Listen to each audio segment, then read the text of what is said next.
முதல் அதிகாரம் நம்ம தியானிச்சிருக்கோம். இந்த 2வது அதிகாரத்தை நம்ம இன்னைக்கு தியானிக்க போகிறோம். இந்த மத்தேயு 2வது அதிகாரம் ஆண்டவராக இயேசு கிறிஸ்துனுடைய ராஜாதி ராஜாவா பூமியில் அவர் மனிதனா பூமியில் பிறந்ததுக்கு பின்பான முக்கியமான நிகழ்வுகளை இது பதிவு செய்யுது. அவர் ராஜாவை இந்த உலகம் எப்படி எதிர்கொண்டது, ராஜாவா பூமிக்கு வந்திருக்கிறாரு. கர்த்தாதி கர்த்தர் அவர் வாக்குத்தத்தம் பண்ணப்பட்ட மேசியா, யூதர்களுக்கு ராஜாவா அவர் தன்னை எப்படி மத்தேயு இதில் அவர் அறிவிக்கிறாரு அப்படிங்கிறத குறித்து இதில் ரொம்ப அழகாக எழுதுகிறாரு. இதில் மத்தேயு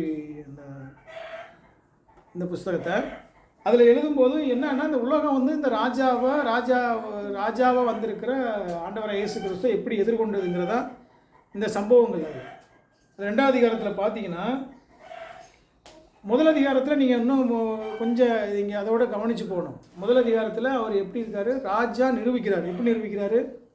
முதல் 18 வசனங்களில் 100% அவர் மனிதனாகவும் 100% தேவனாகவும் தன்னை நிரூபிக்கிறார். அதனால தான் முதல் 18 வசனங்களில் தான் மனிதனாக வந்த பரம்பரையை அவர் நிரூபிக்கிறார்.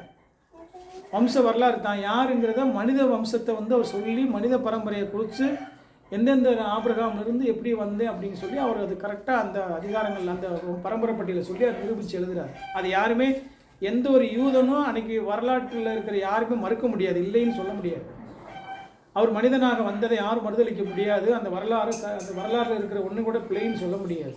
அதே போல் தெய்வீக பரம்பரையை நிரூபிக்கிறார். எப்போ இருந்து?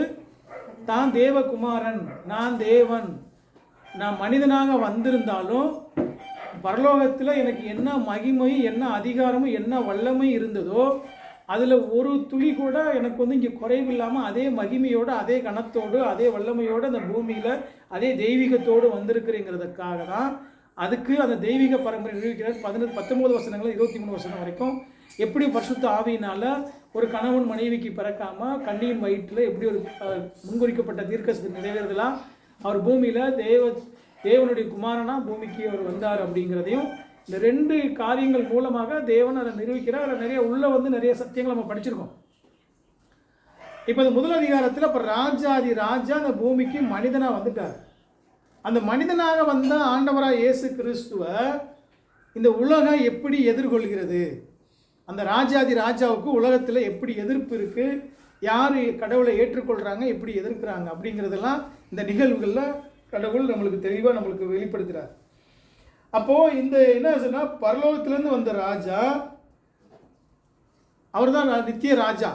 அந்த பூமியை பிடித்து கொண்டு இருக்கிற இந்த ஏரோது ராஜா எப்படி அதை கடவுளை எதிர்கொண்டாங்கிறதையும், சாஸ்திரிகள் எப்படி அவங்க கடவுளை ஆராதித்து பணிந்து கொண்டாருங்கிறதும், கடவுளை எதிர்பார்த்து காத்திருக்க வேண்டிய வேத சாஸ்திரிகளும் வேத பாதர்களும் அதுக்குள்ள யூதர்களும் எப்படி கடவுளை அலட்சியம் பண்ணி நிராகரித்தாங்க, அவ்வளோ அலட்சியமாக இருந்து கடவுளை ஏற்றுக்கொள்ளாத மனநிலை இருந்தாங்கங்கிறதையும் இந்த பகுதி முழுமையாக சொல்லுது. அதை விட நீங்கள் சொன்னீங்கன்னா, இந்த பகுதியில் 4 தீர்க்க தரிசன நிறைவேறுதலை சொல்லுது. என்னன்னா, ஆண்டவராக இயேசு கிறிஸ்து, நீங்கள் 4 இந்த அதிகாரம் எடுத்துக்கோங்க, திருப்பிக்கோங்க. அதில் முதல்ல அவர் எங்கே பெத்லகேமில் பிறப்பாருங்கிற தீர்க்க தரிசனத்தை நிறைவேற்றமாக சொல்கிறாங்க. பெத்லகேமில் தான் அவர் பிறப்பாருங்கிறத ஏற்கனவே மீகா 5:2 சொல்லப்பட்ட, அதாவது வாக்குத்தத்தத்தின் அடிப்படையில் அவர் சொல்கிறாரு. இங்கே நீங்கள் 1வது 2வது திருப்பி கொள்ளுங்களேன். அப்போ போய் அவங்ககிட்ட கேட்குறாங்க, யூதேய தேசத்துலேருந்து 6வது வசனம் பார்த்தீங்கன்னா, யூதேய தேசத்தில் பெத்லகேமே, அதாவது மீகா 5வது அதிகாரம் 2வது வசனத்தில் இந்த தீர்க்க தரிசனம் முன்னாடி மீகா தீர்க்க தரிசனமாக சொல்லப்பட்டது. அதனுடைய நிறைவேறுதல் ஏன்னா அவங்க சொல்கிறாங்க, இப்போ ராஜா எல்லாத்துக்கும் தெரியுது, அன்றைக்குள்ள வேத பாதர்களுக்கு தெரியுது, அங்கே உள்ள யூதர்களுக்கு தெரியும், மேசியா பெத்லகேமில் தான் பிறப்பார். ஏன்னா எங்களுக்கு ஏற்கனவே எங்களுடைய தீர்க்கதரிசிகள் முன்னோர்கள் எங்களுக்கு முன்குறிச்சிருக்காங்க, அவங்களுக்கு திட்டமாக தெரியும்.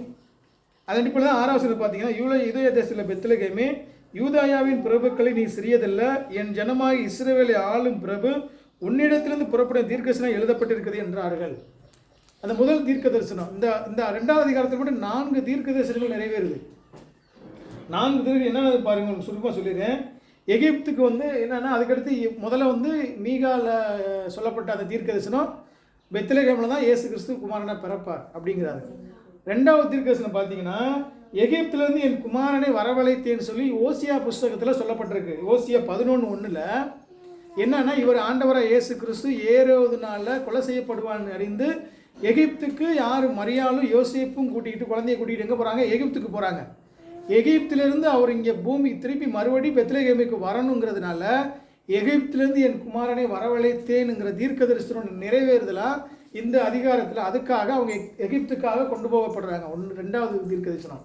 3வது தீர்க்க தரிசனம் பார்த்தீங்கன்னா, அதாவது ராகேல் தன் பிள்ளைகளுக்காக அழுது அது கண்ணீர் இல்லாமல் ரொம்ப ஒரு பாரத்தோடு அவர் வந்து துக்கிச்சு காண முடியாமல் போயிட்டான்னு சொல்லி ராகேல் சொன்ன தீர்க்க தரிசனம் எடுத்துக்கோங்க. நீங்கள் அதில் பார்த்தீங்கன்னா எரேமியா புஸ்தகத்தில் 31:15 சொல்லப்பட்ட தீர்க்க தரிசனம். அதாவது பெத்லகேமில் இந்த அதனால தான் இந்த 2 வயதுக்குட்பட்ட குழந்தைகள் எல்லாத்தையும் கொள்கிறான். யார்? ஏரோது கொள்கிறான். இந்த ஏரோது கொண்டு பிள்ளைகளை காணாமல் தன்னுடைய பிள்ளைகளுக்காக அவன் எப்படி அழுது துக்கம் கொண்டாடணும் அப்படிங்கிறத சொல்லப்பட்ட தீர்க்க தரிசனம் நிறைவேறுதல் அன்றைக்கி 2 வயதுக்குட்பட்ட எல்லா குழந்தைகளையும் கொள்கிறான். 3வது தீர்க்க தரிசனம் நிறைவேறுது. 4வது தீர்க்க தரிசனம் என்னன்னா, அவர் நசரேயன் எண்ணப்படுவார் அப்படின்னு சொல்லி ஏசாயா 11:1 சொல்லப்பட்ட தீர்க்க தரிசனம் நிறைவேறுதலாக இந்த பகுதி சொல்லப்படுது. இப்போ நீங்கள் இதெல்லாம் வந்து இந்த அதிகாரத்தை மொத்தம் தியானிக்கிறதுக்கு முன்பாக நம்ம இதெல்லாம் தெரிந்து கொள்ள வேண்டிய சில சத்தியத்தின் உண்மைகள். ஏன் இந்த பகுதியை படிக்க போகிற முன்னாடி தீர்க்க தரிசனத்தின் நிறைவேற என்ன அர்த்தம்? கடவுள் ஏற்கனவே வகுத்த திட்டத்தின் அடிப்படையில் தான் நடக்குது. புரியுதா உங்களுக்கு? தீர்க்க நிறைவேற என்ன அர்த்தம்? கடவுள் ஏற்கனவே ஒரு திட்டமும் பிளானும் போட்டிருக்காரு, அதுக்கு மாறாக இங்கே எதுவுமே நடக்கலை. புரியுதா உங்களுக்கு? இப்போ கடவுள் வகுத்த, இப்போ நீங்கள் உலகத்தில் நீங்கள் பூமியில் நீங்கள் நான் இருக்கிறோன்னு சொன்னால் இப்போ நீங்கள் நடக்கிற சம்பவம் நம்மளுக்கு வேணால் புதுசாக இருக்கலாம். இப்போ நீங்கள் வந்திருக்குது, நாளைக்கு நம்ம சந்திக்க போகிற பிரச்சனை, நாளைக்கு நம்ம அந்த சந்திக்க போகிற எதுவாக இருக்கட்டும், நம்ம வாழ்க்கை நடக்கிற ஒவ்வொரு காரியமும் நம்மளுக்கு வேணால் புதுசாக இருக்கலாம். ஆனால் எல்லாமே எங்கே நடக்குது? கடவுளுடைய வகுத்த திட்டத்தின் அடிப்படை தான் உலகெல்லாம் இயங்குது, நம்ம செயல்படுறோம். அவருக்கு வந்து பார்த்திங்கன்னா நம்மளுக்கு தான் காலங்கள்லாம் புதுசு, அவருக்கு எல்லாமே எல்லா காலங்களும் பழையன போல தான். அவர் ஏற்கனவே அவருக்கு நேரமோ காலமோ அவர் கிடையாது. அதனால வந்து அந்த அடிப்படையில் இந்த எல்லாமே அவர் வகுத்த திட்டத்தின் அடிப்படையில் இந்த சம்பவங்கள் நடக்குது. இன்னொன்று பார்த்தீங்கன்னா, இந்த வரலாற்றெல்லாம் கடவுள் ஏன் அதை பதிவு செய்கிறாரு? அவர் தான் வரலாற்றின் நாயகன். இன்னொன்று பார்த்தீங்கன்னா, இது ஏதோ இதிகாசமோ கதைகளோ கட்டுக்கதைகளோ கிடையாது. இது எல்லாம் வரலாற்று பூர்வமான உண்மைங்கிறது சரியான வழியில் நிரூபித்து தான் இந்த அதிகாரத்தை எழுதுகிறார். அப்போ நீங்கள் இந்த காரியத்தின் அடிப்படையில் நீங்கள் இந்த 2வது அதிகாரம் எவ்வளோ கடவுளுடைய வார்த்தை எவ்வளோ உண்மையானது, எவ்வளோ மெய்யானது, நீங்களும் நானும் படிக்கிற வேதம் எவ்வளோ உண்மையானது, ஏதோ சும்மா நடக்கலை. ஒவ்வொரு இந்த 4 தீர்க்க தரிசனமும் எத்தனையோ பல 800 வருஷத்துக்கு முன்னாடி, 500 வருஷத்துக்கு முன்னாடி, 600 வருஷத்துக்கு முன்னாடி ஒவ்வொன்றும் எழுதப்பட்டதை தான் நிறைவேறதான் நாங்கள் சொல்கிறாங்க. அப்போ தீர்க்க தரிசனம் நிறைவேறுதல்னு சொல்லும்போதே ஏற்கனவே கடவுள் எடுத்த திட்டத்தின் அடிப்படையில் ஒன்று நடக்குது. இன்னொன்று இப்போ இதில் இந்த 3 காரியங்களும் சொல்கிறாரு. இதில் சாஸ்திரிகள்னு சொல்கிறார். இப்போ சாஸ்திரிகளோட இப்போ பிரேமா கேள்வி கேட்டாங்க. சாஸ்திரிகள் யாருன்னா ஏதோ ஒரு குறி சோசியமோ சோசியக்காரன் ஜோதிடர்களோ கிடையாது. அவங்க யாருன்னா வானங்களையும் வானத்து நட்சத்திரங்களையும் காலங்களையும் ஆராய்ச்சி செய்கிற ஆராய்ச்சியாளர்கள். அவங்க வந்து அன்றைக்கி பார்த்தீங்கன்னா எல்லா காரியங்களையும் குறி செல்வம் கிடையாது. அவங்க பழைய ஏற்பாட்டில் சொல்லப்பட்ட, ஏன்னா அவங்க வந்து ஆராய்ச்சியாளர்கள் சொல்லும்போது பழைய ஏற்பாடு சொல்லப்பட்ட மேசியாவை குறித்து ஒருவேளை அவங்க யூதர்கள்கிட்டயோ இல்லை யூதர்கள் எழுதின வேத புத்தகத்தையோ அவங்க அறிந்திருக்கலாம். அதனால் அவங்க வந்து அந்த மேசியா சொல்லப்பட்ட காரியங்கள் தெரிஞ்சிருக்கலாம். ஆனால் அவங்க வந்து குறி சொல்கிறவங்களோ ஜோதிடர்களோ அல்ல.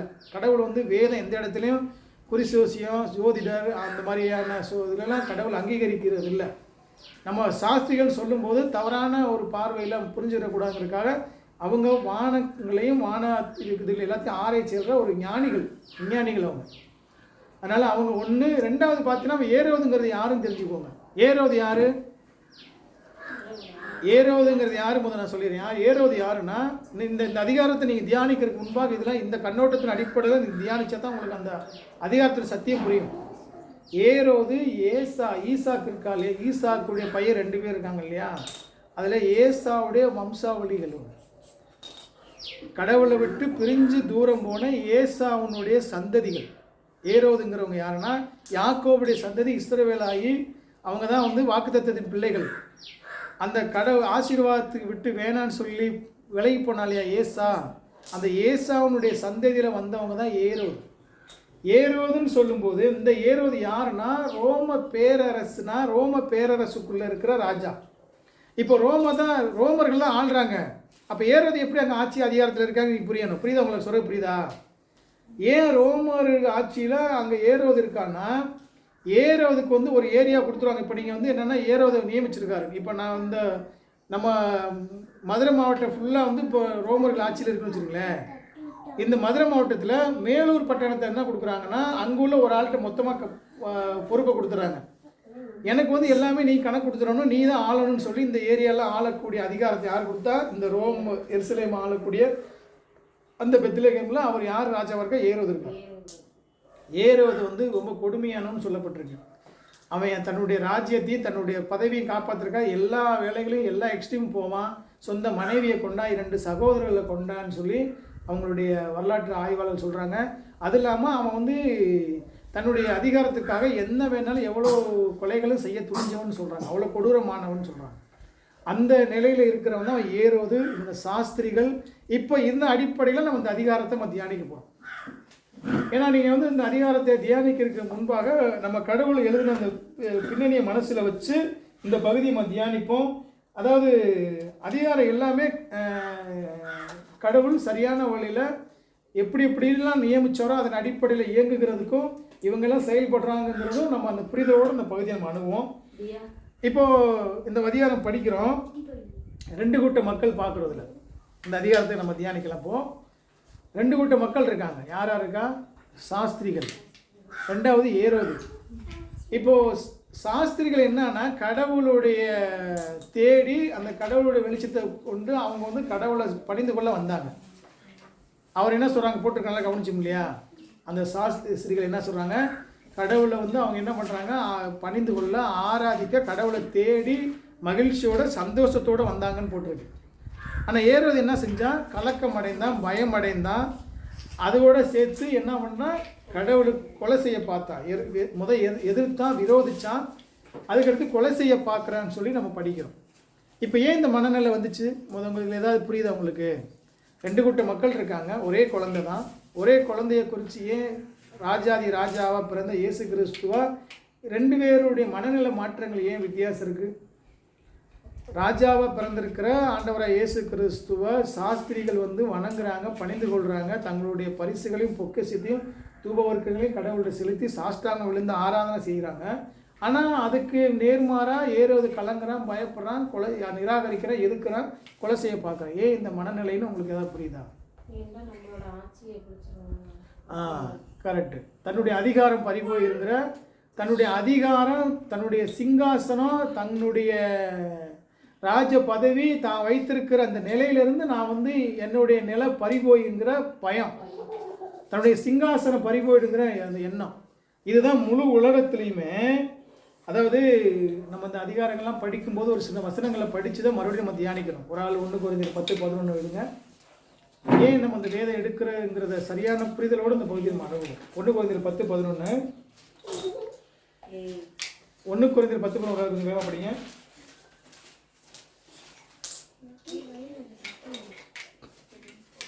எல்லாம் சிஷ்டாந்தரங்களாக அவர்களுக்கு சம்பவித்தது உலகத்தின் முடிவு காலத்தில் உள்ள நமக்கு எச்சரிப்பு உண்டாக்கும்படி எழுதப்பட்டும் இருக்கிறது. எச்சரிப்பு என்ன எச்சரிப்பு இதில் எடுக்கப்பட்டிருக்கு? நம்மளுக்கு உலகத்தில் நடந்திருக்கிற சம்பவத்தின் மூலமா நம்மளுக்கு என்ன எச்சரிப்பு கடவுள் கொடுக்க விரும்புகிறாரு? இந்த சம்பவம் நடந்திருக்கு, எனக்கே நடந்த 2000 வருஷத்துக்கு முன்னாடி நடந்த சம்பவத்தின் மூலமாக கடவுள் உங்களுக்கு எனக்கு இன்னைக்கு என்ன எச்சரிக்கிறார்? இப்போ இந்த ஏரோதுக்கு இருந்த சிங்காசனம், அந்த எதிர்ப்பு, தன்னுடைய ஆளுகைக்கு உண்டாக எதையும் வர முடியாமல் தடுக்கிற எண்ணம் உலகத்தில் இந்த 2 கூட்ட மக்கள் தான் இன்னமும் இருக்கிறாங்க. ஒன்று கடவுளுடைய வார்த்தைக்கு கீழ்ப்படிஞ்சு கடவுளை ஆராதித்து கடவுளை ஆண்டவராக ஏற்றுக்கொண்டு அவருடைய ஆளுகைக்குள்ளாக வாழ நினைக்கிற ஒரு கூட்ட மக்கள். இன்னொரு கூட்ட மக்கள் வந்து கடவுளை நிராகரித்து கடவுளுடைய ஆளுகைக்கு எதிர்த்து கடவுளுடைய ஆளுகைக்கு நிராகரித்து தன்னுடைய சிங்காசனத்தை விட்டு கீழே இறங்க முடியாத நிலையில் இருக்கிற ஒரு கூட்ட மக்கள். கடவுளுடைய ராஜ்யத்தையும் கடவுளுடைய ஆளுகையும் அங்கீகரிக்காமல் ஏற்றுக்கொள்ளாமல் தான் ராஜா, நான் நினச்சதான் நடக்கணும், நான் விரும்பினதான் நடக்கணுங்கிற ஒரு ஆளுகையோடு இருக்கிற ஒரு கூட்ட மக்கள். இந்த 2 கூட்ட மக்கள் தான் உலகத்தில் முக்கியமாக இருக்கிறத கடவுள் படம் பிடிச்சு காமிக்கிறார். இப்போ நீங்கள் முதல்ல வந்து இந்த சாஸ்திரிகளை குறித்து நம்ம வந்து கவனமாக பார்ப்போம். இப்போ சாஸ்திரிகளை குறித்து நீங்கள் கவனிக்கும்போது இந்த சாஸ்திரிகள் யாருன்னா, அவர் யூதர்கள் கிடையாது, ஏற்கனவே அவங்களுக்கு வேதங்கள் தெரியாது. அவங்க யாருன்னா புறஜாதி மக்கள். அந்த புறஜாதி மக்கள் எங்கேருந்து வராங்க? முதல் வசனம் சொல்லுது, ஏரோது ராஜனாக யூதேயாவில் பெத்லகேமில் இயேசு பிறந்தபோது கிழக்கிலிருந்து சாஸ்திரிகள் எருசலேமுக்கு வந்துன்னு போட்டிருக்கு முதல் வசனத்தில். கிழக்கில் இருந்துன்னு சொன்னால் இப்போ இதில் பார்த்தீங்கன்னா அவங்க யார்? கடவுள் தேவன் வந்து அந்த பிரஜாதியாக இருக்கிற அந்த சாஸ்திரிகளுக்கு தன்னை தேவன் என்று அவங்களுக்கு ஒரு சின்ன ஒரு வெளிப்பாடு மூலமாக, நட்சத்திரங்கள் வெளிச்சம் மூலமாக அவங்க ஆராய்ச்சி செய்கிறாங்க. இந்த வெளிச்சத்தின் மூலமாக தன்னுடைய ஆண்டவராக அவங்களுக்கு வந்து அவங்களுக்கு தெரிய வைக்கிறார். அவங்களுக்கு நிறைய அற்புதமோ அடையாளமோ அதுக்கு முன்னாடி சம்பவங்கள் எதுவும் நடக்கலை. ஆனால் இந்த சிறு வேத வெளிச்சத்தை கொண்டு அந்த நட்சத்திரம் அங்கே இருக்குது, அந்த நட்சத்திரம் ஒரு சின்ன வேத வெளிச்சம், அந்த வெளிச்சம் வழிகாட்டுது. அவங்க அதை கண்டு தூரம் பயணிக்கிறாங்க. இப்போ அதை நீங்கள் கவனிக்கும்போது அவங்களுடைய விசுவாசத்தையும் அவங்களுடைய நம்பிக்கையும் கடவுள் மேலே வைத்திருந்த வைராக்கியத்தையும் நீங்கள் கவனித்து பார்க்கணும். இப்போ சாஸ்திரிகள் யாருன்னா புறஜாதிகள், வேதம் அறியாதவங்க. இதுக்கு முன்னாடி இஸ்ரவேல் ஜனங்கள் போல் எகிப்திலேயோ இல்லை வந்து கடலை ரெண்டாக பிளந்ததோ இல்லை அங்கே மோசையை வந்து செஞ்ச அநேக அற்புதங்களை கண்ட ஜனங்கள் கிடையாதுங்க. நேரடியாக எந்த அற்புத அடையாளத்தை பார்க்கல, எந்த விதமான விசுவாச காரியங்களை அவங்க காணலை. ஆனால் கடவுள் காட்டின ஒரு சிறு வேத வெளிச்சத்தை நம்பி கிழக்கில் இருந்துன்னா எத்தனை வருஷம், எவ்வளோ கிலோமீட்டர், எவ்வளோ தூரம், எவ்வளோ இன்னைக்கு மாதிரி நீங்கள் பயணங்கள் எவ்வளோ எளிமையாக கிடையாது. அவங்க எத்தனை நாள் பயணம் செஞ்சாங்கன்னு தெரியாது. கிழக்கில் இருந்து அவ்வளோ தூரம். அது மாத்திரம் இல்லை, அவங்க வரும்போதே முழுசாக என்ன நம்புகிறாங்க? கடவுளை ராஜாவை நாங்கள் பிறந்திருக்கிறவங்க ஆராதிக்க போகிறேன்னு சொல்லி இன்றைக்கி அவங்க என்ன கொண்டு வந்திருக்காங்க? பொண்ணு, திருவ பொருட்கோ, வெள்ளை போடும். இது எல்லாமே சாதாரணமாக எளிமையாக உங்களுக்கு கிடைக்கிற பொருள் கிடையாது. அப்போ விலையுயர்ந்த பொருட்களை விற்று, அவங்களுடைய சொத்துக்களை விற்று, தங்களுடைய உடைமைகளை விற்று அவ்வளோ அவங்க திட்டம் பண்ணி அதை வந்து அவங்க வந்து அதை பார்க்க வராங்கன்னு சொன்னால் எவ்வளோ ஆயத்தம் பண்ண வேண்டியிருக்கும். அப்போ எவ்வளோ முழுசாக நம்பியிருக்கணும். நீங்கள் இந்த விசுவாசமெல்லாம் பார்க்கணும். அப்போ கடவுளை முதல்ல ஒரு சொன்ன கடவுள் இங்கே யூதருக்கு ராஜா பிறந்திருக்கான்னு சொல்லி கடவுள் ஒரு சின்ன வேத வெளிச்ச நட்சத்திரம் ஆராய்ச்சி பண்ணுறவங்களுக்கு அந்த வெளிச்சத்தை காமிக்கும் போது அவங்க அதை கண்டு பயணிக்கிறாங்க. எவ்வளோ தூரம்னு தெரியல, அன்றைக்கி எப்படி பயணம் பண்ணாங்கன்னு தெரியல. இரவுல வேறு ஊரை தாண்டி வரும்போது எத்தனை இடங்களை பயணிச்சிருக்கணும்.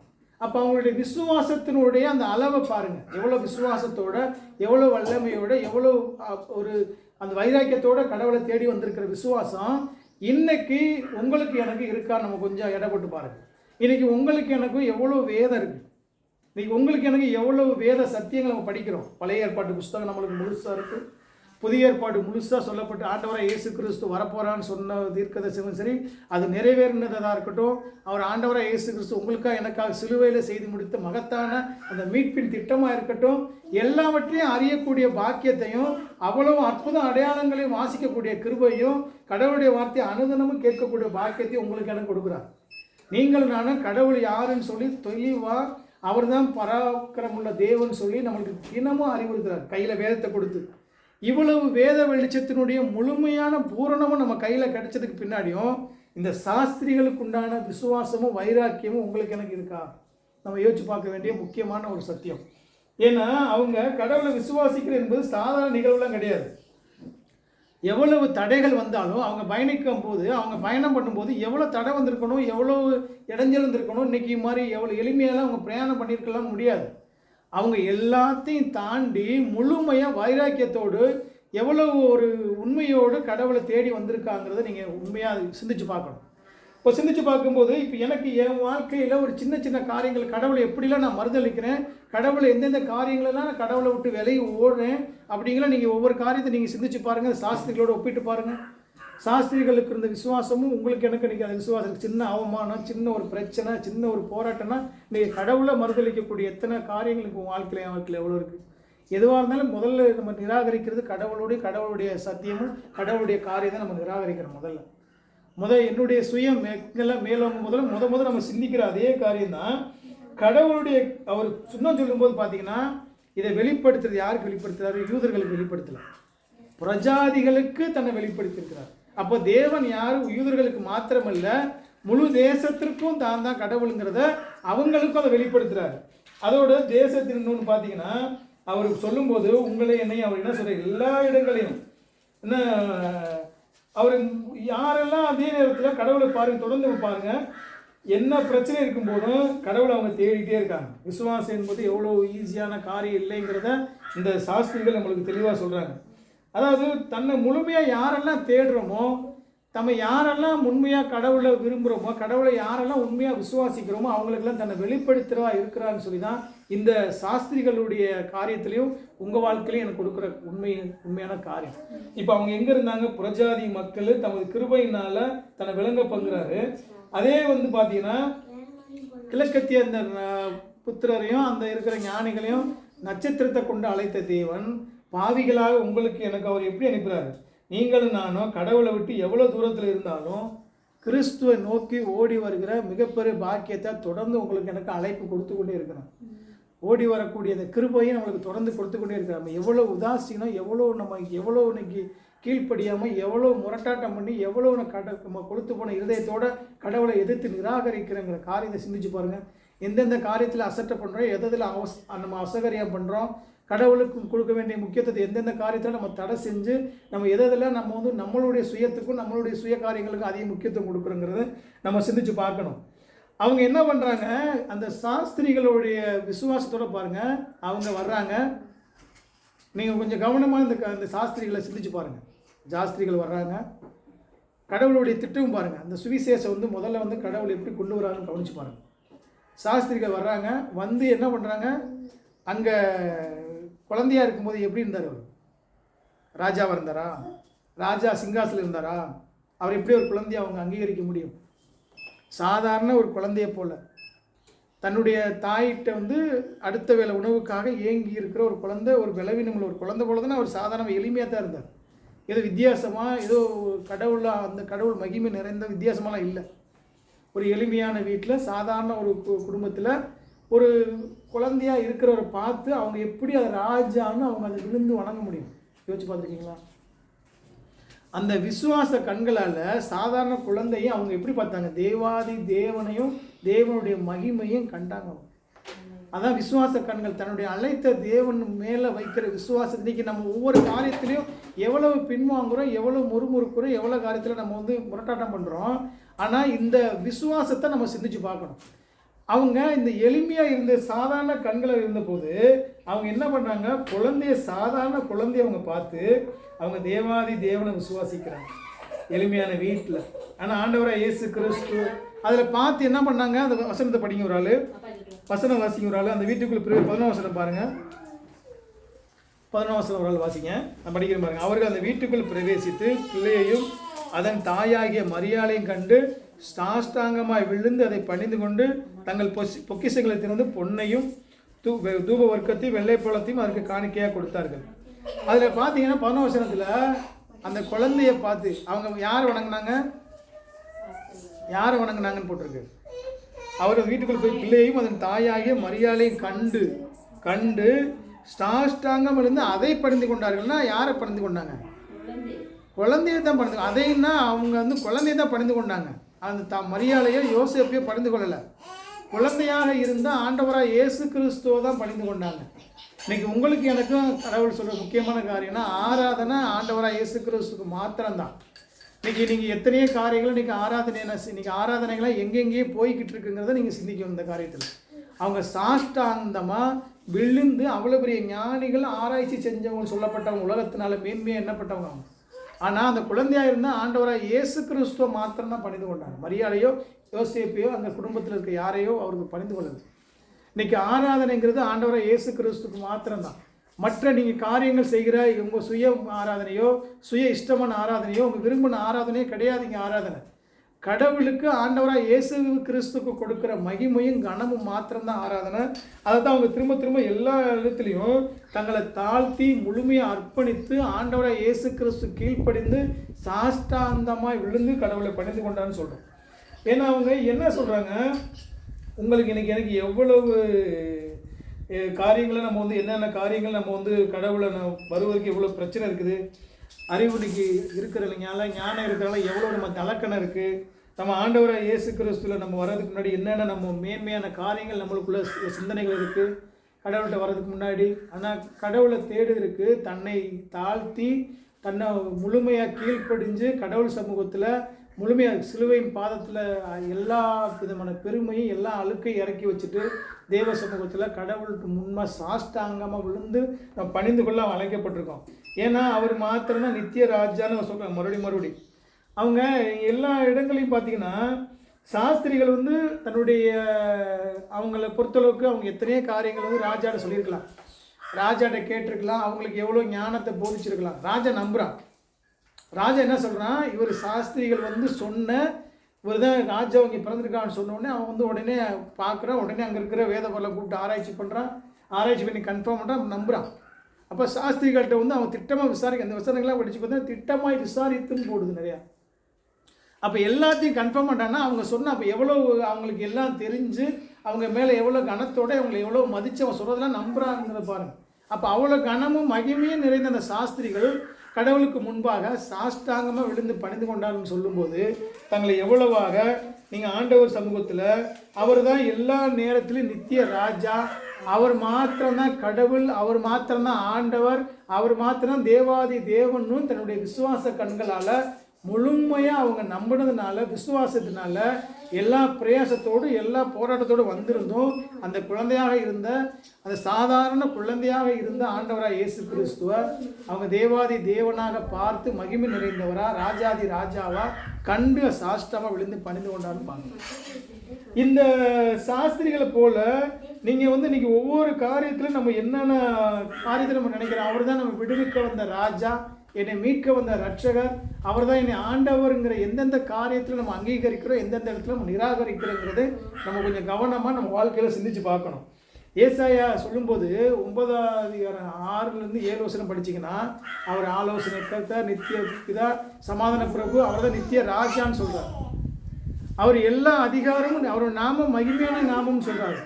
அப்போ அவர் நித்திய ராஜான்னு சொன்னால் அவர் மாத்திரம்தான் ஆராதிக்கப்படத்தக்கவர், அவர் மாத்திரம்தான் வானத்திலும் பூமியிலும் அவர் மாத்திரம்தான் ரட்சிக்கப்பட முடியும் அப்படின்னு சொல்லி அவர் எல்லா இடங்களும் அவர் பேசி அதை உணர்த்திட்டே வர்றார். அவங்க இன்னொன்று அதை நீங்கள் கவனிக்கும் போது நட்சத்திரம் வருது. நட்சத்திரம் வந்து எங்கே நிற்குது, எருசலேமுக்குள்ள வந்து நின்றுச்சு. வீடு வரைக்கும் போகல. முதல்ல நீங்கள் கவனிச்சிங்கன்னா வீடு வரைக்கும் போச்சுன்னா அவங்க எதுக்கு அங்கே போகிறாங்க, ராஜாட்ட போகிறாங்க. அவங்க என்ன பண்ணிட்டாங்க, கிழக்குலேருந்து வந்தாங்க, அவர் இங்கே வந்துட்டாங்க, எருசலேமுக்கு வந்துட்டாங்க. ஃபஸ்ட்டு முதல் வசனத்தில் கிழக்குலேருந்து சாஸ்திரி எருசலேமுக்குள் வந்து அப்போ நட்சத்திரம் அங்கே நின்றுச்சு ஆக்சுவலாக. அப்போ யூதருக்கு ராஜாவாக பிறந்திருக்க எங்கே கிழக்கில் அவருடைய நட்சத்திரத்தை கண்டு அவரை பணிந்து கொள்ள வந்தோம் என்றார்கள். அப்போ எங்கே வர்றாங்க, எங்கே வந்து சொல்கிறாங்க, ஏரோது ராஜ்யத்தை போகிறாங்க. இப்போ எருசலேமுக்குள்ளே அந்த நட்சத்திரம் வந்துருச்சு. எருசலேம் பட்டணத்துக்குள்ளே வந்துட்டு நட்சத்திரம் வந்துருச்சு.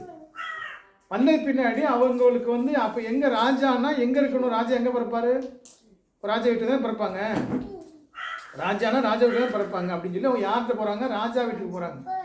ஏறதுகிட்ட போகும்போது ஆனால் கடவுளுடைய திட்டம் எப்படி இருக்குது, தன்னுடைய சுவிசேஷத்தை அவங்க மட்டும் நேரடியாக வந்து பார்த்துட்டு வந்து எப்படி போயிருப்பாங்க, மறைமுகம் பார்த்துட்டு அவங்களே போயிருப்பாங்க. இப்போ அவங்க மட்டும் பார்த்துட்டு நேரடியாக கடவுள் இந்த ஏரோது ராஜாவை கொண்டு போகலன்னு சொன்னால் அவங்களே போயிருப்பாங்க. ஆனால் கடவுள் அவங்க இந்த சுவிசேஷத்தை உலகம் முழுவதும் அறிவிக்கிறதுக்காக ஏரோது ராஜாவை கொண்டு போகிறார். ஏரோது ராஜாட்ட கொண்டு போனதுனால ஏரோது ராஜா முழு உலகம் தெரிவிக்கிறான். தெரிவிச்சு என்ன சொல்கிறான், அவன் என்ன சொல்கிறாங்க, போய் அவர் மட்டும் உட்காந்து என்ன சொல்கிறான், படிங்க என்னோட 3 வசனம் பாருங்களேன். ஏரோது ராஜா அதை கேட்ட பொழுது அவனும் அவனோட கூட எருசலேம் நகரத்தாமன் அனைவரும் கலந்து போய் அவன் பயப்படுறான். நகரத்தார் ஏன் பயப்படுறாங்க, ஏரோது ராஜா பயப்படுறான். இப்போ நகரத்து மக்கள் ஏன் பயப்படுறாங்க, ஏரோது ராஜா பற்றி அவனுக்கு தெரியும், எல்லாருக்கும் தெரியும். இவன் ரொம்ப மோசமானவன், என்னன்னா ராஜா வரப்போறான்னு சொன்னால் என்ன வேணாலும் எவ்வளோ ஆபத்துனாலும் எவ்வளோ மோசமான பின்விளைவுகள் செய்ய போகிறான், இவனால் நம்மளுக்கு ஆபத்து வரப்போகுதுன்னு அவங்களும் பயப்படுறாங்க. இப்போ இதில் கவனிக்கும் போது ஆண்டவர் சொல்லும்போது அந்த ராஜா சொன்னோடனே அவங்க நிப்பாட்டிட்டு அந்த நட்சத்திரம் நீங்கள் 2வது கவனிச்சிக்கலாம். அப்படியே பார்த்தீங்கன்னா இதெல்லாம் சொல்லிவிட்டு இவங்ககிட்ட எல்லாம் என்ன ஏறதுகிட்ட பேசிட்டு அவங்க போகிறாங்க. அப்போ நீங்கள் போய் பிள்ளையை விசாரிக்க சொல்லும்போது ராஜா சொன்னதை கேட்டு 9ஆம் வசனம் பாருங்களேன். 9ஆம் வசனத்தில் மறுபடியும் நட்சத்திரத்தை காண்றாங்க. ராஜா சொன்னதை அவர்கள் கேட்டு போகையில் இதோ அவர்கள் கிழக்கிலே கண்ட நட்சத்திர பிள்ளை இருந்த ஸ்தலத்திற்கு வந்து நிற்கும் வரைக்கும் அவர்களுக்கு முன் சென்றது. அங்கே ஆரம்பித்து மறுபடி பிள்ளை எங்கே இருக்குதோ அங்கே வரைக்கும் மறுபடி பயணமாகுது. எங்கே போய் அந்த நட்சத்திரம் வந்து நிற்கிது. இந்த தகவல் வந்து முழு உலகத்துக்கும் அந்த அந்த பெத்லகேமுக்கு இஸ்ரவேலுக்கும் சுவிசேஷம் அறிவிக்கப்படணும். அது ராஜா மூலமே அறிவிக்கப்படணும். இப்போ இவங்க மட்டும் பார்த்துட்டு தான் யாருக்கு தெரியாது. இவங்க சொன்னதுனால தான் எல்லாருக்கும் அந்த தேசத்துக்குலாம் அறிவிக்கப்பட்டு அதுக்கு பின்னாடி அவங்க போகும்போது மறுபடியும் அந்த நட்சத்திரம் காணாமல் போன நட்சத்திரம் மறுபடியும் காணப்பட்டு அவங்கள அங்கே கூட்டிகிட்டு போகிறாங்க. அவங்களுக்கு பாருங்க, அவங்களுக்கு கொடுக்கப்பட்ட தன்னை எப்படி கடவுள் வெளிப்படுத்துறாரு மட்டும் நல்லா கவனிங்க. சாஸ்திரிகளுக்கு அந்த இருந்த வேத வெளிச்சம் வந்து ரொம்ப குறைவு. நீங்கள் மறுபடியும் கவனித்து பார்த்தேன்னு சொன்னால் உண்மையாகவே நம்ம கவனிக்கணும். நம்மளுக்கு கொடுக்கப்பட்ட வேத அறிவோ பூரணமான வேதம் கையில் இருக்கும். பழைய ஏற்பாட்டினுடைய எல்லா நிகழ்வுகளும் படிக்கிறோம், புதிய ஏற்பாட்டு நிகழ்வுலாம் தெரிஞ்சிருக்கோம். இவர் தான் ராஜான்னு சொல்கிறோம். இந்த வார்த்தை முழுமையாக நம்புகிறோம். இதனால் இப்போ நம்ம நிறைவேறுதல் படித்தோம். இந்த வார்த்தை ஒன்றுமே வந்து யாரும் மனிதன் எழுதுனது கிடையாது, ஏதோ மனிதனுடைய உபதேசம் கிடையாது. அதனால தான் கடவுள் எல்லா இடத்துலையும் இந்த தீர்க்கதரிசனம் நிறைவேறி முடிஞ்சிருச்சு. இதெல்லாம் எதுக்கு நம்மளுக்கு சொல்லிக் கொடுக்குறாரு? இது ஏதோ சாதாரண காரியம் இல்லை. எல்லா அனுதினமும் கடவுளுடைய ஞானத்தினால அவருடைய திட்டத்தினால் வகுக்கப்பட்டதுங்கிறத தெளிவாக சொல்லி சொல்கிறாங்க. இப்போ இதெல்லாம் சொல்லிட்டு அவங்க என்ன புரிய வைக்கிறாரு, அவங்களுக்கு வந்து சின்ன வேத வெளிச்சத்தில் முழுமையாக நம்பி போகிறாங்க. அவங்களுக்கு கொடுக்கப்பட்ட வேத வெளிச்சம் ஒன்றே ஒன்று தான், ஆண்டவராக இயேசு கிறிஸ்து இந்த இடத்துல பிறக்கிறான்னு சொல்லி அவங்களுக்கு ஒரு நட்சத்திர வெளிச்சத்தை மட்டும் தான் காமிக்கிறார். அதை மட்டும் தான் நம்புகிறாங்க. இன்றைக்கி நம்மளுக்கு சொல்லுவோமே, இப்போ நீங்கள் இவ்வளோ இருக்கோம், நம்ம இவ்வளோ பேசுகிறோம், நம்மளுக்கு ஆவியானவர் ஃபஸ்ட்டு நம்மளுக்கு உணர்த்தி நம்ம வந்து இப்போ இங்கேருந்து ஒரு அரேபியா வரைக்கும் நம்ம நடக்கணும். நம்மளுக்கு அங்கே கடவுளுடைய மகிமை இருக்குது. நீங்கள் இங்கே போகும்போது புதிய மகிமையை கண்டறிவீங்க. நீங்கள் வந்து உங்களுக்கு ஒரு கொடுக்கப்பட்ட பயணம் நீங்கள் போகணும்னு சொன்னால் அரேபியா போவேன். நம்ம இங்கேருந்து ஆட்டுகளோடு எவ்வளோ தூரம் போவேன் நம்ம யோசிச்சு பாருங்கள். நல்லா இது எளிமையாக நீங்கள் புரிஞ்சு பாருங்களேன். நம்மளுக்கு அந்த விசுவாசம் நம்புவோமா? எத்தனை கேள்வி கேட்போம், எவ்வளோ விளக்கம் கேட்போம். இஸ்ரவேல் ஜனங்கிட்ட கேட்கும் போதெல்லாம் அவங்க என்ன கேட்டாங்க, எனக்கு ஒரு அடையாளத்தை காட்டுங்க. கடவுள் எல்லா அடையாளத்தையும் காமிச்சிட்டே இருந்தார். வரிசையை இவ்வளோ பார்த்தாங்க, எங்களுக்கு இப்போ ஒரு அடையாளத்தை காட்டுங்க. இந்த சந்ததி விபச்சார சந்ததி அடையாளத்தை தேடுகிற சந்ததின்னு கடவுள் சொன்னார். கிரேக்கர்கள் ஞானத்தை தேடுகிறார்கள், யூதர்கள் அடையாளத்தை தேடுகிறார்கள். நாங்களோ சிலுவையில் அறையப்பட்ட ஆண்டவர் இயேசு கிறிஸ்துவ மாத்திரம் பிரசங்கிக்கணும்னு சொன்னார். அப்போ ஆண்டவராக இயேசு கிறிஸ்துவை நீங்கள் வந்து முழுமையான விசுவாசத்தை தேடி சொன்னால் ஒரு சின்ன வேத வெளிச்சம் ஒரு நாளைக்கு ஒரு தடவை உங்களுக்கு பேசியிருந்தாவே காலம் முழுக்க அது போதுமானது. ஆனால் இவங்க கொடுக்கப்பட்ட சாஸ்திரிகளுக்கு இந்த நட்சத்திரங்க வெளிச்சங்கிறது சின்ன வெளிச்சம். இதை வந்து முழு தேசத்துக்கு அவங்களை அழைச்சிட்டு இழுத்துட்டு போகிறாருன்னா இப்போ அவங்களுடைய விசுவாசம், நம்மளுக்கு எத்தனை விசுவாசம் கிடைச்சி நாளைக்கு எனக்கு நடக்கட்டும் வாழ்க்கையில், என் வாழ்க்கையில் இதை செய்யட்டும். நம்ம எத்தனை காரியத்தில் நம்ம வந்து நிறைய காரியங்களில் கடவுளோட அவருடைய கடவுளுடைய நிச்சயத்துக்கு அவர் உறுதிப்படுத்துறதுக்கு எத்தனை காரியம் நம்ம கேட்குறோம் கடவுள்கிட்ட. என் வாழ்க்கையில் இதை செய்வாரா, இதை செஞ்ச நான் நம்புகிறேன். எத்தனை உறுதியை நம்ம வந்து கடவுள்கிட்ட கேட்குறோம். அந்த விசுவாச கண்கள் நம்மளுக்கு இருக்கா? விசுவாசத்தினுடைய அந்த மேன்மை நம்மளுக்கு என்னைக்காவது உணர்ந்துருக்குமா? இந்த விசுவாசத்தை கடவுளுக்கு பேசும்போது அவங்களுடைய முக்கியமான காரியம் எவ்வளோ வெறி கொடுக்கப்பட்டிருக்குங்கிறத நீங்கள் கவனித்து பார்க்கணும். எனக்கு இருக்கிற இதுக்கு முதன்மையான காரணம் கீழ்ப்படியாத இருதயம், என்னுடைய மந்தமான சிந்தனை, கொளுத்து போன அந்த இருதயத்தினுடைய நினைவுகள்னால தான் கடவுளுக்கு என்னால் முழுமையாக கீழ்ப்படிய முடியலைங்கிறதே கடவுள் நம்மளுக்கு கற்றுக் கொடுக்குறாரு. ஏன்னா சாஸ்திரிகளோட விசுவாசம் ஏதோ சாதாரண விசுவாசம் இல்லை. கல்வாரி சிலுவையில் கடவுள் வந்து நிராகதியற்றவரா, தன்னுடைய மகிமையே எதுவுமே தெரியாதவரா. அன்னைக்கு உலகத்தில் பார்த்தவங்க எப்படி இருந்தார்? நல்லா கவனிங்க. சிலுவையில் கடவுள் தொங்குறாரு. ஆண்டவர் இயேசு கிறிஸ்து தொங்கும்போது அவர் என்ன சொன்னாங்க? தன்னைத்தானே காப்பாற்றி கொள்ள முடியாதவர், தனக்கு எந்த மகிமையும் இல்லாதவர். அவர் என்ன சொன்னாங்க? நிராகதியற்றவரா. அதாவது சிலுவையில் ஒரு நிர்வாணமாக தொங்கும்போது அவரை பார்க்கும்போது பரிதாபமாக உதவியற்றவரை பார்த்தாங்க. அந்த நிலையில் என்ன சொன்னாங்க கல்வன்? நீர் தான் ஆண்டவர், ஆண்டவரே உங்களுடைய ராஜ்யத்தை வரும்போது என்னை ஏற்றுக்கொள்ளுன்னு சொல்லி கேட்டான். அவனுக்கு எப்படி விசுவாசம் வந்துச்சு? அந்த விசுவாசம் கடவுளை தேவனா முழுமையாக விசுவாசிச்சான். அந்த விசுவாசத்துக்கும் சாஸ்திர விசுவாசத்துக்கும் கொஞ்சம் கூட வித்தியாசம் இல்லை. அந்த விசுவாசத்தை விட ஒருபடி மேலான விசுவாசம் இந்த சாஸ்திரோட விசுவாசம். இந்த விசுவாசம் எப்படி நீங்கள் உங்களுக்கு எனக்கும் இதை விட நீங்கள் வந்து உங்களுக்கு எனக்கு கொடுக்கப்பட்ட யாருக்கு அதிகம் கொடுக்கப்பட்டதோ அவங்ககிட்ட அதிகம் கேட்கப்படுன்னு வேதம் சொல்லுது. நல்லா கவனிங்க. அதிகம் கொடுக்க இன்றைக்கி உங்களுக்கு எனக்கும் அவ்வளோ வேதம் கொடுக்கப்பட்டிருக்குங்க. நம்மளுக்கு அவ்வளோ சத்தியம் சொல்லியிருக்காரு கடவுள். இன்றைக்கி நம்ம சாதாரண காரியம்னு சொல்லி கொடுக்கல. ஆனால் நம்ம எவ்வளவு மறுபடி கீழ்ப்படியாமல் முழுமையாக கடவுளுக்கு அர்ப்பணிக்காமல் கடவுளுடைய ஆளுகைக்கு நம்ம எப்போ கொடுக்காமல் நம்ம இன்னைக்கு கடவுளை விசுவாசிக்கணும். எத்தனை காரியங்களை எத்தனை சின்ன காரியங்களை கடவுளுக்கு நம்ம இடலாம் இருக்கிறோம், கடவுளை ஏற்றிருக்கிறோம், கடவுளை நம்பாமல் இருக்க விசுவாசிக்காமல் இருக்க யோசிச்சு பாருங்க. ஒரு சின்ன அவமானம், ஒரு சின்ன பேச்சு, இதுக்காகலாம் கடவுளை எப்படி நிராகரிக்கிறோம் கவனிச்சு பாருங்க. எதுக்கெல்லாம் கடவுளை நிராகரிக்கிறோம்? இந்த சாஸ்திரியுடைய விசுவாசத்தினுடைய அந்த அளவை நீங்கள் வந்து கொஞ்சம் கவனமாக தியானிச்சு பாருங்க. இந்த ரெண்டாவது காரியத்தை பார்த்தீங்கன்னா ரெண்டாவது பகுதி, அதுக்கடுத்து ரெண்டாவது பகுதியில் வந்தீங்கன்னா ஏரோது. முதல் பகுதியில் பார்த்தீங்கன்னா சாஸ்திரிகளுடைய இந்த நம்ம அதிகாரத்துக்கு முதல் தலைப்பு என்ன சொன்னவங்களுக்கு, இந்த தலைப்பு வந்து ராஜாவை வந்து அவங்க மெய்யான ராஜாவை வந்து தேடுறவங்கன்னு சொல்லலாம், இல்லை நித்திய ராஜாவை எதிர்த்தவங்க. ரெண்டு காரியத்தில் நம்ம சிந்திச்சா கூட முதல்ல நீங்கள் வந்து மெய்யான ராஜாவை தேடுகிறங்கிற சத்தியத்தில் நம்ம தியானிக்கிறோம். அதான் நம்ம சரியான வழிநடத்துதான் இருக்கும். மெய்யான ராஜாவை தேடுதல்னு சொல்லி வச்சிங்கன்னா அதில் சாஸ்திரிகள் மெய்யாக தேடினாங்க. ஆனால் அதில் பொய்யா வந்து எதிர்த்தது யார், பொய்யா தேடினது யார்? ஏரோது ராஜா. ஏரோது ராஜா கடவுளை எதிர்த்து நிராகரிப்பதும் கலகம் செய்கிறதும் அப்படிங்கிற பகுதியில் இந்த பகுதியை நம்ம தியானிக்கிறோம். இப்போ ஏரோது ராஜா அவங்கள்ட்ட கேட்கும்போது ஏன் பயந்தான், ஏன் கலங்கினா, ஏன் நடக்க வந்துச்சு, என்னுடைய சிங்காசனம் போயிடும். அவங்க மகிழ்ச்சி அடையும் போது இவன் ஏன் கலைகிறான், இவன் ஏன் கலக்கம் அடைகிறான். இப்போ இந்த ஏரோது ராஜாவை வச்சு நம்ம பார்க்குறோம். இப்போ நம்ம வாழ்க்கையில் இது ஏதாவது ஒப்பிட்டு பாருங்கள். நம்ம வாழ்க்கையில், உங்கள் வாழ்க்கையில், நம்ம எல்லா வாழ்க்கையில் என்ன இருக்கும், எப்படி இருக்கும்?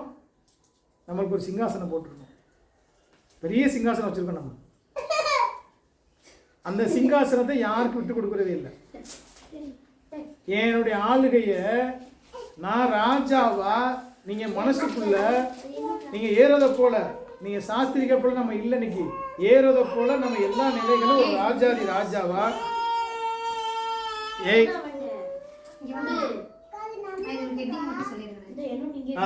ராஜாவை எதிர்த்து நிராகரிப்பது, ராஜாவை ஏறுவது எதிர்க்கிறதும் நிராகரிக்கிறதும்.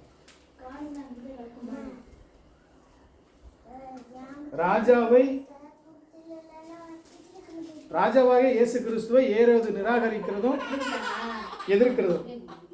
ஏய் அமைதியா இருங்க. இப்போ இவங்க சாஸ்திரிகள் வந்து பணிந்து கொள்ளும் போது இவங்க எதிர்க்கிறாங்கிறதுக்கு நம்ம நிறைய காரியங்கள் கேட்குறோம். அப்போ இன்னைக்கு நம்முடைய நிலை எப்படி இருக்கு? இப்போ ராஜாவாகி ஆண்டவராக இயேசு கிறிஸ்து என் இருதயத்துக்குள்ள வரும்போது அவருடைய ஆளுகையை நான் ஏற்றுக்கொள்கிறேன்னா, அவரை எதிர்த்து நிராகரிக்கிறேன்னா, அவருக்கு எதிர்த்து நிற்கிறேன்னா, நீங்க யோசிச்சிருக்கீங்களா? இப்போ ராஜாவாகி ஆண்டவராக இயேசு கிறிஸ்து, ஏய் கொஞ்சம் அமைதியாக உட்கார், தள்ளி உட்கார, பிள்ளைய வச்சுக்கிட்டு என்ன இது பண்ணிட்டு இருக்கீங்க? எல்லாத்துக்கும் ஆள் தனியாக உட்கார வை. அவன் பாட்டு தனியாக இருக்கட்டும், நீங்கள் ஆளுநர் தனியாக உட்காருங்க. சும்மா ஆறாவது டிஸ்டர்ப் பண்ணிகிட்டே இருக்கக்கூடாது. இப்போ ராஜாவாகிய ஆண்டவராக இயேசு கிறிஸ்துக்கு எதிர்த்து நீங்கள் போட்டிருக்க சிங்காசனம் அவருடைய ஆளுகையை அங்கீகரிக்குதா, அவரை எதிர்த்து நிற்குதா? யோசிச்சு பாருங்க. இன்னைக்கு ராஜாவாக இருக்காரு, சிங்காசனம் போட்டு உட்காந்துருக்காருன்னா, இன்னைக்கு நான் வந்து அவருடைய சிங்காசனம் விட்டு கொடுக்குறேன்னா? இப்போ இதே தான் ஒரு இன்னைக்கு இப்போ நீங்கள் வந்து ஒரு காரியத்தை செய்கிறீங்க, அதில் வந்து எதிர்த்து ஒரு ஆள் வந்து கேள்வி கேட்கும்போது விட்டு கொடுக்க முடியுதா? இப்போ ஒன்றும் இல்லை, சாதாரணமாக ஒரு சிம்பிளாக சொல்லுவோமே. இப்போ ஒரு இடத்துல வேலை செய்கிறோம், வேலை செய்யும்போது ஒரு புதிய ஆள் வேலைக்கு வர்றாங்கன்னா, புதிய ஆள் வரும்போது அவங்களுக்கு மரியாதையும் மதிப்பும் கூட கிடைக்குதுன்னு சொன்னால் நம்மளால் ஏற்றுக்கிற முடியுதா?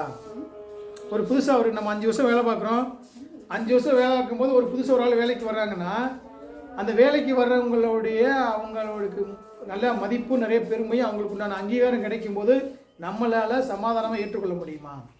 இது நம்ம குடும்பத்தில், நம்ம ஒரு வீட்டில், இல்லை ஒரு வேலை ஸ்தலத்தில் மாத்திரம் இல்லை, இது எல்லா இடங்களிலும் நிரம்பி இருக்கிற முக்கியமான மோசமான ஒரு காரியம் அது. இப்போ எனக்கு என்னென்னா, ஏன் பயப்படுறான்? இப்போ ஏறது ஏன் பயம்னா, சிங்காசனம் போயிடும். இப்போ இன்றைக்கி உங்கள் வாழ்க்கையில் நீங்கள் நல்லா கவனித்து பாருங்கள், எல்லாருக்கும் ஒரு சிங்காசனம், உங்களுக்கு எல்லாருக்கும் ஒரு சிங்காசனம் இருக்குது. அந்த சிங்காசனம் எனக்கு போகக்கூடாது. எனக்கு எப்படி எதிர்த்து என்னுடைய வாழ்க்கையில் எப்படி வந்து அந்த இடத்துல நிற்க முடியும்? எனக்கு நான் விரும்பின, நான் ஒட்டி இருக்கிற, நான் ஆசைப்பட்டு நான் வந்து அதில் அனுபவிக்கிற இந்த காரியத்திலேருந்து எப்படி என்னால் அதுக்கு விட்டு கொடுக்க முடியும்? இந்த சிங்காசனம் வந்து பார்த்திங்கன்னா, இது சாதாரணமாக எளிமையான காரியம் கிடையாது. ரொம்ப ஆழமாக கவனமாக நம்ம யோசிச்சு பார்க்கணும். நம்ம எதெல்லாம் சிங்காசனம் போட்டிருக்கோம்? கடவுளுடைய ஆண்டவராக இயேசு கிறிஸ்துனுடைய வார்த்தையும் அவருடைய ஆளுகையும், இதை செய்ய, விட்டு கொடு, மனம் திரும்பு, இதை வந்து நீ மன்னி, இதை கீழ்ப்படி அப்படின்னு சொல்லும்போது இதெல்லாம் ஒதுக்கி தள்ளி விட்டு, இல்லை அதெல்லாம் கிடையாது, நான் சொல்கிறது என்னன்னா, எனக்கு இது பிடிக்கல, எனக்கு நான் விரும்பினதை, நான் பிடிச்சதை, நான் நினச்சதை, நான் செய்கிறதான் அப்படிங்கிற போது அது என்ன ஆளுகுது? இது என்னுடைய ஆளுகுது. நான் விரும்புகிறத செய்யணும். இப்போ அவங்க என்ன சொல்கிறான்? இப்போ சாதாரணமாக எளிமையாக நீங்கள் சிம்பிளாக சொல்லணும்னு பார்த்தீங்கன்னா, இது எங்கள் விஷயத்தில் நம்ம ஆரம்பிக்கும், குடும்பத்தில் சின்ன விஷயத்துலேயே ஆரம்பிக்கும். இப்போ அம்மா ஒரு சின்ன காரியத்தில் நம்ம எளிமையாக பேசும்போது, சாப்பாடு போடும்போது, இல்லை ஏதாவது காரியம் செய்யும்போது, எங்கள் அம்மா வந்து சின்ன பிள்ளையில் இருக்கும்போது நல்லா அப்படி பார்த்துச்சுன்னு சொன்னால் இன்றைக்கி யாருக்காவது ஏற்றுக்க முடியுதா? இப்போ ஒரு வீட்டில் வந்து பழைய காலத்தில் ஒரு நிகழ்வை சொல்லலாம், அன்றைக்கி ஒரு நிகழ்வு இன்றைக்கி இந்த நிகழ்வில் இப்படி நல்லா எனக்கு பிடிச்சிருந்துச்சு, இது சந்தோஷமாக இருக்குன்னு சொன்னால் இன்றைக்கி அதை இன்றைக்கி உங்களால் நீங்கள் ஏற்றுக்கொள்ள முடியுமா? ஏன் ஏற்றுக்கொள்ள முடியல? எனக்கு கிடைக்க வேண்டிய பேரும் புகழும், எனக்கு கிடைக்க வேண்டிய மதிப்பும் மரியாதை எனக்கு தான் கிடைக்கணும். எனக்கு வேற ஆளுக்கு போச்சுன்னா அது எனக்கு வந்து எங்கே வருது? கோபம் வருது, விரோதம் வருது, எனக்கு எதிர்ப்பு வருது. இப்போ அங்கே ஏறுவதுக்கு என்ன பயன்னா, தான் அடைய வேண்டிய சிங்காசனம் வந்து இப்போ ராஜாவாக புதுசாக வரப்போகிறார். என் சிங்காசனம் பறி போயிடும். இப்போ இன்றைக்கி எல்லாருக்குமே இந்த சிங்காசனம் தான் முக்கியமான ஒரு காரணம். நான் வாழ்க்கையில் எல்லாருக்கும் மிகப்பெரிய ஒரு சிங்காசனம் இந்த ஆபத்து வந்துடும். கடவுளுடைய வார்த்தைக்கும் அவருடைய சித்தத்துக்கும் அவருடைய அன்புக்கு கீழ்ப்படியாத மனநிலை. கடவுள் வார்த்தை என்னதான் சொன்னாலும் அந்த வார்த்தை கீழ்ப்படுகிறது, அவருடைய சித்தத்துக்கு விரோதமாக இருக்கிறது. எனக்கு தெரியுது கடவுளுடைய வார்த்தைக்கு விரோதமானதுன்னு தெரியும். ஆனால் மறுபடியும் திரும்ப திரும்ப அது செய்கிறது, அது வேணுனே செய்கிறது.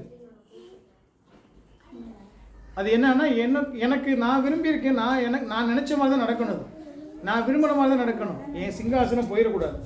இது எல்லா இடத்துலையுமே இந்த கடவுள் வந்து அவர் சொல்கிற எல்லா இடத்துலையுமே அவர் நேசிக்கிற சொல்கிறாரு, அப்புறம் என்ன மன்னிக்க சொல்கிறாரு, சிலரோட ஒப்புரவாக சொல்கிறாரு, சிலரோட எல்லா காரியத்திலையும் முதல்ல இந்த வேத வார்த்தைக்கு முரணாக செயல்படாதேன்னு சொல்கிறாரு. அப்போ இது எல்லாம் ஒதுக்கி வச்சுட்டு இது வந்து அது ஒரு பக்கம் இருக்கட்டும். ஆனால் அது என்ன அர்த்தம்னா, கடவுளுடைய ஆளுகையை நான் ஏற்றுக்கிறது இல்லை, அவர் ஆண்டவராக எனக்குள்ள ஆளுகையை நான் ஏற்றுக்கிறது இல்லை. எனக்கு நானே சிங்காசனம் போட்டிருக்கேன், இந்த சிங்காசனத்துக்கு மேலே நான் என்ன நினைக்கிறது?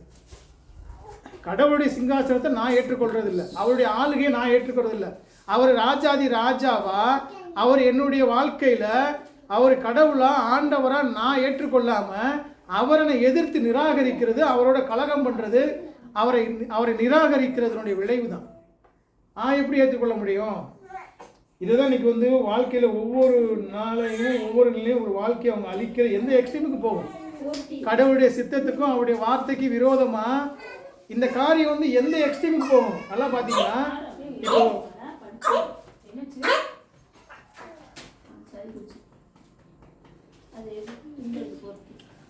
கடவுளுடைய வார்த்தைக்கும் கடவுளுடைய சித்தத்துக்கும் எந்த எக்ஸ்ட்ரீம் இப்போ என்ன செய்கிறான்? கொலை செய்ய போகிறான். சின்ன குழந்தைகளை எவ்வளோ போகிறான், பயக்கிறான், பயந்து கொலை செய்ய கூட துணிகிறான். தன்னுடைய சிங்காசனத்துக்கு விரோதமாக யாராவது உள்ளே வந்தால் தான் போட்டிருக்க சிங்காசனத்தை பாதுகாக்கிறதுக்காக இன்னைக்குள்ள மனிதன் எதை வேணாலும் நீங்கள் நானும் செய்கிறோம். நீங்கள் என்னைக்காவது உணர்ந்து பார்க்குறீங்களா? நீங்கள் உணர்ந்து பார்க்குறீங்களா? இன்னைக்கு என் சிங்காசனத்தை பாதுகாக்கிறதுக்கு நான் எந்த எக்ஸ்ட்ரீமுக்கும் போவேன். ரொம்ப முக்கியமான பிரச்சனை இது. கடவுள் ஆவியான உங்களுக்கு உணர்த்துனா அவ்வளோதான். எல்லா இடங்களையுமே வந்து அவன் வந்து கொடூரமான செயலாக இருக்கட்டும், எவ்வளோ ஒரு மோசமான செயலாக இருக்கட்டும், என்னன்னா இன்னைக்கு எதில் எதிரிங்களா விளக்கம் வந்துடும். இதில் வந்து கடவுள் சொல்கிறாரு, மனம் திரும்பாத எல்லா பிரச்சனைக்கு என்னன்னா எல்லாரும் என்ன சொல்கிறோம், நல்ல ஒரு என்ன செய்வோம் தெரியுமா, விளக்கம் கொடுத்துருவோம். இதுக்கெல்லாம் ஒரு விளக்கம். இப்படி ஏன் தெரியுமா செஞ்சேன், ஏன் தெரியுமா சொல்கிறேன், ஏன் தெரியுமா அப்படி ஆச்சு.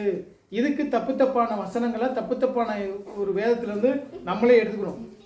நம்ம விருப்பத்தின்படி வசன பகுதி எடுத்துக்கிட்டு அந்த வசன பகுதி என்ன சொல்லுது, எதன் அடிப்படையில் சொல்லுது, ஏன் சொல்கிறாரு, அந்த புத்தகத்தினுடைய பின்னணி, அந்த பகுதியினுடைய பின்னணி, அந்த ஆசிரியர் யார்கிட்ட பேசுகிறாரு, எதுக்காக பேசுகிறாரு, எந்த பின்னணியில் பேசுகிறாருங்கிற அடிப்படையெல்லாம் புரியாமல் நிறையா வந்து நம்ம இஷ்டம் போல் ஏன் இன்னைக்கு வந்து இதை வந்து ஏறுவதை போல் இன்னைக்கு வந்து கொடூரமான நம்ம சிந்திக்கிறதே கிடையாது.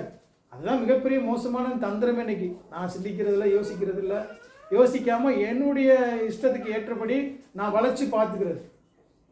இன்னைக்கு அதுதான் முக்கியமான காரியமாக இருக்குது. இன்னைக்கு எதிர்த்து எப்படி கேள்வி கேட்கலாம், எனக்கு எப்படி எதிர்த்து நிற்கலாம் கேட்குற மனநிலை.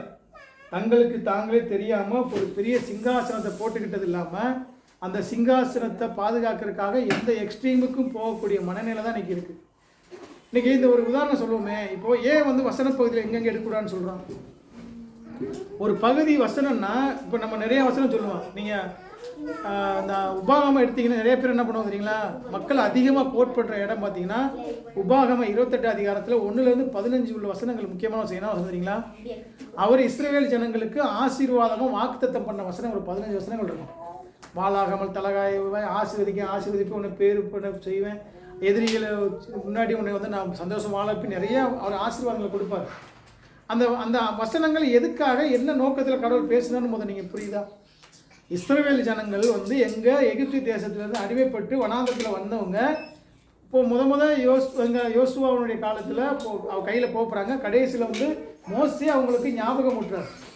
அப்போ ஞாபகம் ஊட்டும் போது அப்போ கடவுள் வந்து யார், நீங்கள் உங்களை இது வரைக்கும் வழிநடத்தி வந்த தேவன் யார், உங்களுக்கு தலைவனாகவும் உங்களுக்கு ஆண்டவராகவும் இருக்கிற கர்த்தர் யார் என்பதை நீங்கள் தெரிஞ்சுக்கொள்ளணும். விக்கிர வழிபாடுனாலையும் மோசமான உங்களுடைய தவறான நடவடிக்கைனாலையும் பாவத்தினாலையும் என்னாச்சு, கடவுளை விட்டு நீங்கள் வழி விலகி போயிட்டே இருக்கீங்க. கடவுளை வணங்காமல் மற்றதுக்கு முக்கியத்துவம் கொடுக்குறீங்க. நீங்கள் ஆராதிக்கிற கடவுள் யார், எவ்வளோ மகிமை உள்ளவர், எவ்வளோ மேன்மையானவர்ங்கிறத அந்த முதல் 15 வசனங்களை சொல்கிறார். மறுபடியும் அந்த 16 வசனங்கள் வந்து அவர் எவ்வளோ தண்டிக்கிறாருன்னு சொல்கிறாரு. அப்போ அவங்களுக்கு சொல்லப்பட்ட அந்த பின்னணியில் தான் அந்த வசனத்தை பார்க்கணும் மொழிய. இன்னைக்கு எனக்கு தேவைக்காக அந்த வசனத்தை எடுத்துக்கிட்டு இஷ்டம் போல் பேசிக்கிறது. ஏய் எந்திரி, இங்கிட்டு போ, இங்கே எஞ்சாங்க இருப்போம். ஒரு ஆள் ஒழுங்காக உட்காரு, பிள்ளைய வச்சு ஒழுங்காக உட்கார்ந்து உட்காரு, அடி வாங்கிடுவேன் இன்னைக்கு. என்ன அப்போ இருந்து பார்த்துக்கிட்டீங்க, ரொம்ப டிஸ்டர்ப் பண்ணிட்டு இருக்கீங்க வேறு வேலை இல்லாமல். தியா செலினு பிள்ளை கீழே போடு, கீழே போடும் போது கீழே போடு, மேலே இருக்கு சேலை உட்காரு. என்ன பிள்ளைய வச்சுக்கிட்டு இது பண்ணிட்டு இருக்கீங்க ஆராதனையில்? இப்போ மேலே போய்ட்டு அழுதா தூக்கு, இப்போ மேலே உட்காரு, இப்போ எந்திரி எந்திரி, எங்கே போய் உட்காரு.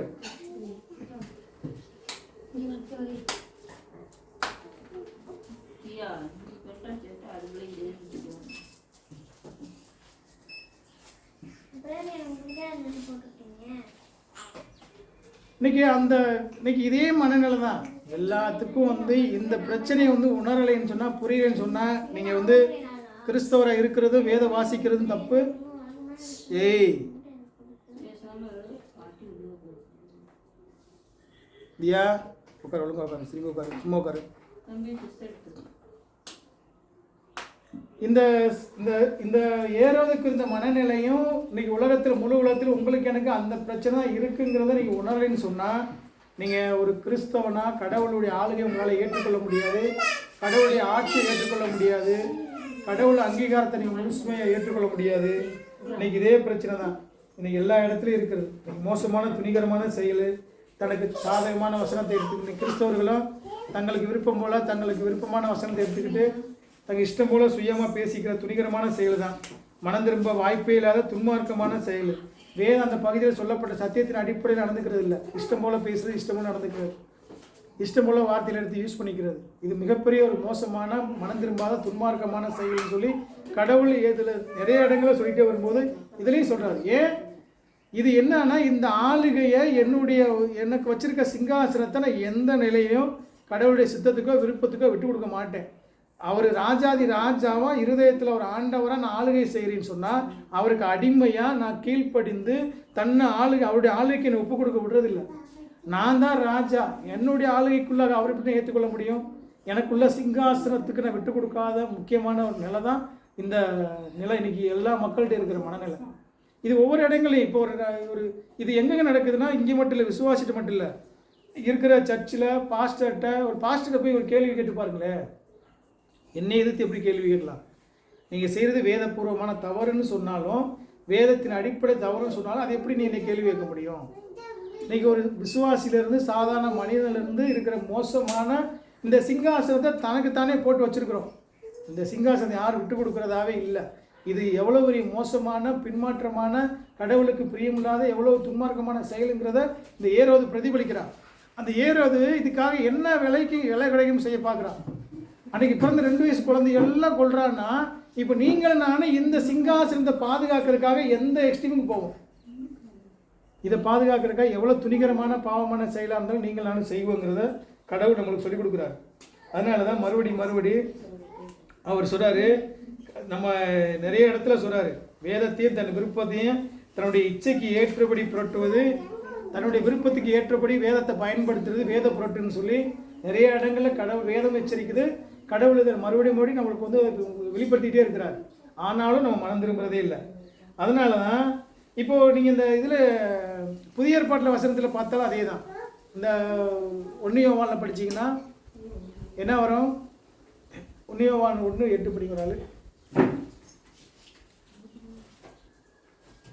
முதல் இந்த ஏரோதுடைய சிங்காசனத்தினுடைய சரியான ஒரு புரிதல் உங்கள் வாழ்க்கையில் நீங்கள் வந்து உணர்ந்து பார்க்கணும். எந்தெந்த இடத்துலலாம் ஏரோது போல சிங்காசனத்துக்கு நான் முக்கியத்துவம் கொடுக்குறேன், கடவுளுடைய ஆளுகைக்கு முக்கியத்துவம் கொடுக்குறீங்கிறத நீங்கள் கவனிக்கலைன்னு சொன்னால் உங்கள் வாழ்க்கையை என் வாழ்க்கையை கடவுளுக்கு விசுவாசமாக அவர் ராஜாவாக அவர் கடவுளாக ஏற்றுக்கொண்ட மனநிலை எனக்கு இல்லை. அதை நீங்கள் மனதில் புரிஞ்சுக்கொள்ளணும். அதுக்கு நிறைய காரியங்களை உணர்ந்து பார்க்கணும். அதே போல் 1 யோவான் 1:8 படிங்க. நமக்கு பாவம் இல்லை என்போமானால் நம்மை நாமே வஞ்சிக்கிறவர்களா இருப்போம், சத்தியம் நமக்குள் இராது. 1 யோவான் 1:8 7-8 படிங்க. அவர் ஒளியில் இருக்கிறது போல நாமும் ஒளியிலே நடந்தால் ஒருவரோடு ஒருவர் ஐக்கியப்பட்டிருப்போம். அவருடைய குமாரனாகிய இயேசு கிறிஸ்துவின் ரத்தம் சகல பாவங்களையும் நீக்கி நம்மை சுத்திகரிக்கும். இந்த வசனத்தை வந்து நீங்க எத்தனை இடத்துல பார்ப்பீங்க, பார்த்துருக்கீங்களா? இயேசு கிறிஸ்து ரத்தம் சகல பாவம் நீக்கி நம்ம சுத்திகரிக்கும். இது மட்டும் தான் எழுதியிருப்பாங்க. இயேசு ரத்தம் ஜெயம் அந்த கோட் பண்றது, இயேசு கிறிஸ்து ரத்தம் நீக்கி வச்சு இதெல்லாம் எப்படி எழுதுறாங்கன்னா எல்லாரும் எழுதுறாங்க. இன்னைக்கு இது எப்படி வந்து இந்த வசனம் எதுக்காக சொல்கிறாரு, கடவுள் எழுதுறாரு? இந்த அதிகாரத்தை புரியணும். அவங்க என்ன சொன்னாங்கன்னா அன்னைக்குள்ள நாட்களில், ஏன்னா அந்த ஒரு சத்தியத்தை ஒரு வசனத்தை எடுக்கும்போது அந்த எதுக்காக கடவுள் அந்த சத்தியத்தை அந்த இடத்துல சொல்கிறாருங்கிற புரியாமல் எனக்கு ஏன் விருப்பத்துக்கு ஏற்றபடி வசனத்தை பயன்படுத்தக்கூடாதுங்கிறதுக்கு எனக்கு புரியணும்.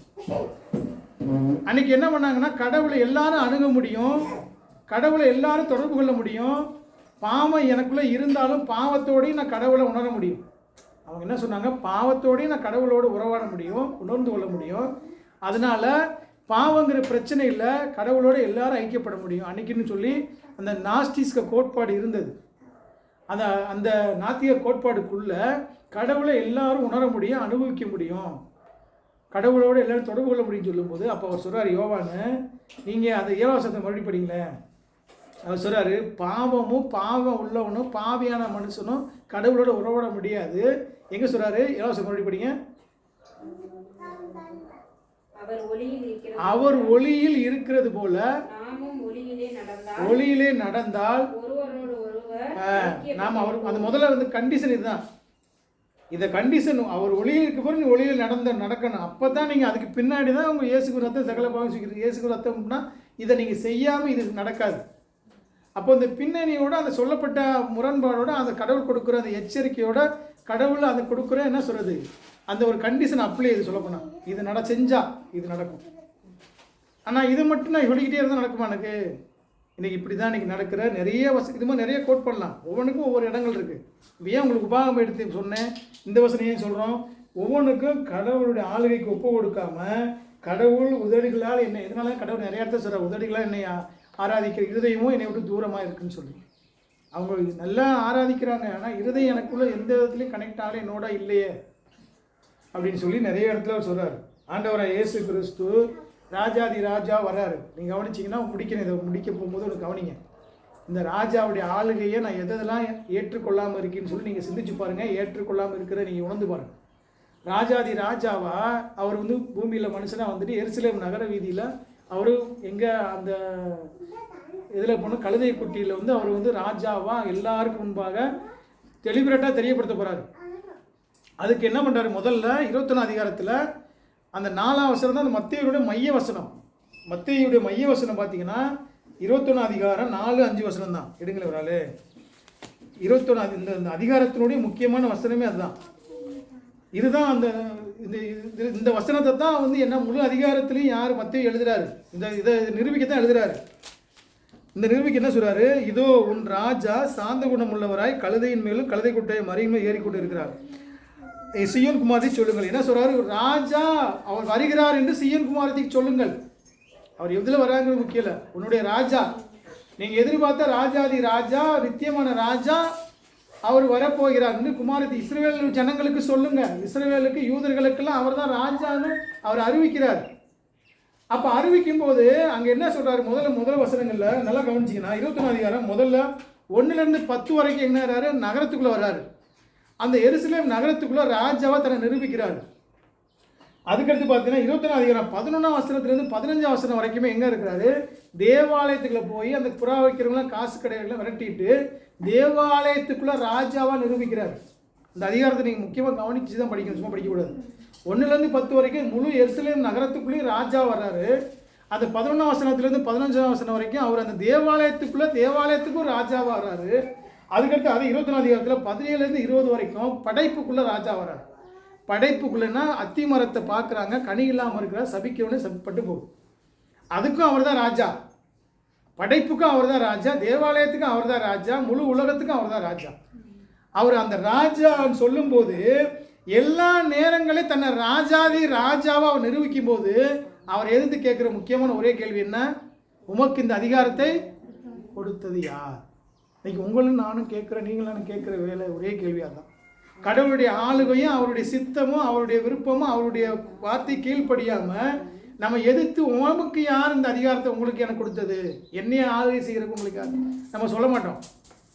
ஆனால் வாழ்க்கையில், நடைமுறை வாழ்க்கையில் நம்ம காமிக்கிறதுடைய மிகப்பெரிய முக்கியமான ஒரு மறைமுகமான ஒரு நம்ம சாத்தானுடைய மிகப்பெரிய தந்திரமான நடத்தல் என்னன்னா, கடவுளுடைய ஆளுகை கீழ்ப்படியாமல், கடவுளுடைய ஆளுகைக்கு நம்ம ஏற்றுக்கொள்ளாமல், நான் ராஜாவாக சிங்காசனம் உட்காந்துக்கிட்டு நான் ராஜான்னு வெறும் வாயினால் அறிக்கையிட்டு கடவுளுடைய ஆளுகையை நிராகரிக்கிறது, அவரை ஏற்றுக்கொள்ளாமல் இருக்கிறது, அவரை மறுதளிக்கிறது.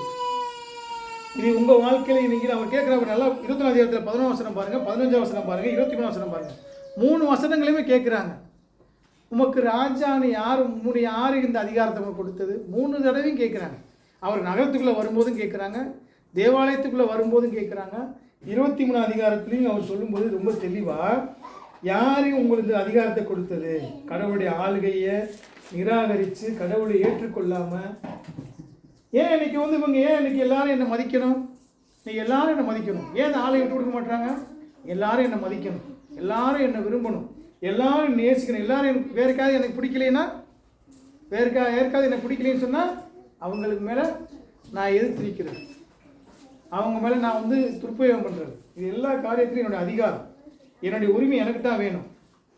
அது வேற யாருக்கு போச்சுன்னா எனக்கு கொடுக்க முடியாது, வேற யாருக்கு கொடுக்க முடியாது. என்னுடைய அதிகாரம், என்னுடைய ஆசை, என்னுடைய உரிமை எனக்கு தான் வேணும். அது வேற யாருக்கு போச்சுன்னா, ஏன் ஆண்டவர் இயேசு கிறிஸ்து பூமியில் ராஜா வரும்போது ஏதோ பயந்தோடைய காரணம் என்னுடைய அதிகாரம் போயின்னு பயந்தான். அதே போல தான் ஆண்டவராக இயேசு கிறிஸ்து உங்களுக்கு எனக்கு ஒரு ராஜாவாக ஆளுகை செய்ய வந்தார்னு சொன்னால் நேரடியாக நம்ம நிராகரிக்கிறேன்னு சொல்கிறது இல்லை வாயில். ஆனால் இருதயத்தில் உண்மையாக அவருடைய ஆளுகையை ஏற்றுக்கொள்ளாமல் அவரை எதிர்த்து நிராகரிக்கிறது தான் முக்கியமான காரியம். என்னுடைய சிங்காசனத்தை, என்னுடைய அதிகாரத்தை, என்னுடைய உரிமையை நான் கடவுளுக்கு முன்பாக விட்டு கொடுக்கறது இல்லை. நான் தான் அதை வச்சுருக்கேன், நான் தான் ராஜாவாக இருக்கிறேன். இந்த அதிகாரத்தை உங்களுக்கு கொடுத்ததுங்கிற கேள்வியை நம்ம வேறு வகையில், வேறு வழியில், வேறு சந்தர்ப்பத்தில், எந்த நிலையில் மறைமுகமாக கடவுளை எதிர்த்து நம்ம கேட்டுகிட்டே இருக்கோம். உமக்கு யாரே இந்த அதிகாரத்தை கொடுத்ததுன்னு சொல்லி கடவுளை எதிர்த்து கேள்வி கேட்டு கடவுளுடைய வார்த்தைக்கும் கடவுளுடைய சித்தத்துக்கு எதிர்த்து நிற்கிற முக்கியமான ஒரு சூழ்நிலை தான் இது. அன்றாட வாழ்க்கையில் எத்தனை முறை நான் கவனித்து பாருங்கள். கடவுளை விட்டு தூரம் போன அன்றைக்கி இளையகுமாரன் போல் நான் என் இஷ்டப்படி தான் வாழ விரும்புவேன், நான் விரும்பினபடி தான் வாழ விரும்புவேன். கடவுளுடைய ஆளுகையே என் வாழ்க்கையில் இருக்கக்கூடாது. அவன் தூரம் போன இளையகுமாரனுடைய இருப்பை என்ன, எனக்கு சொத்தை பிரித்து கூட ஏன் இஷ்டப்படி வாழணும், நான் விரும்பினபடி வாழணும், நான் உமக்கு கீழ்ப்படிஞ்சு வாழ முடியாது. இன்றைக்கி இருக்கிற எல்லா மனிதனுடைய மனநிலையும் இந்த கடவுளுக்கு கீழ்ப்படியாமல், கடவுளுக்கு அர்ப்பணிக்காமல், கடவுளுடைய ஆளுகையை ஏற்றுக்கொள்ளாமல், தன்னை முழுமையாக கடவுளுக்கு ஒப்புக் கொடுக்காமல், கடவுள் ராஜாவை ஆண்டவரை ஏற்றுக்கொள்ளாத ஏதோ ஒரு வகையில் ஏறதை போல் நம்ம எதிர்த்து கலகம் பண்ணி முரட்டாட்டம் பண்ணி கடவுளுக்கு விரோதமாக தான் செயல்பட்டு. இதை நம்ம உணர்ந்து பார்க்கணும். இன்றைக்கி உணர்ந்து பார்க்கணும். எந்தெந்த வழியெல்லாம் நம்ம சிங்காசனம் போட்டு எதெல்லாம் நான் நினச்சதான் நடக்கணும்னு சொல்லி இதெல்லாம் நம்ம நடக்கிறோமோ, இதெல்லாம் கடவுளுடைய உண்மையாக விருப்பம்னு சொல்லும்போதே இந்த வேத புரட்டு இல்லாமல் உண்மையான இருதயத்தோட கடவுள் சமூகத்தில் உட்கார்ந்து இந்த வேத வசனத்தின் அடிப்படையில், அந்த சத்தியத்தின் அடிப்படையில், அந்த நோக்கத்தின் அடிப்படையில், அந்த பின்னணியின் அடிப்படையில் கடவுள் இந்த பகுதியில் என்ன அடிப்படையில் சொல்கிறான்னு புரிதலோட நீங்கள் நிறைய டைம் எடுக்கலாம், நாட்கள் எடுக்கலாம், இன்னும் கூட பொறுமையாக உட்காந்து நிறைய ஆலோசனை பண்ணலாம், பொறுமையாக படித்து அதை உண்மையாக உணர்ந்து அதுக்காக கடவுளுக்காக நீங்கள் எந்த ஒரு வைராக்கியம் முடிவு எடுக்கலாம். ஆனால் தன்னுடைய சுய இச்சைக்காக, சுய விருப்பத்துக்காக என்ன வேணாலும் நான் செய்கிறேன், எப்படின்னா நீ ஆளுகை ஏற்றுக்கொள்ளாமல் இருப்பீன்னு சொன்னால் இது எவ்வளோ பெரிய மோசமான காரியங்கிறத நம்ம உணர்ந்து பார்க்கணும். நித்திரைய ராஜாவாகி ஆண்டவராக இயேசு கிறிஸ்து என்னுடைய இருதயத்துக்குள்ள நுழைஞ்சிட்டாருன்னா என்னாகும்? ஏன் அதிகாரம் போகும், ஏன் உரிமை போயிடும், என்னுடைய விருப்பம் போயிடும். அவர் ராஜாவாக என்னால் ஏற்றுக்கொள்ள முடியாதுங்கிறது மறைமுகமான இன்னைக்கு நம்மளுடைய அறிக்கையாகவும் நம்மளுடைய நடைமுறை செயல்களை நிரூபிக்குது.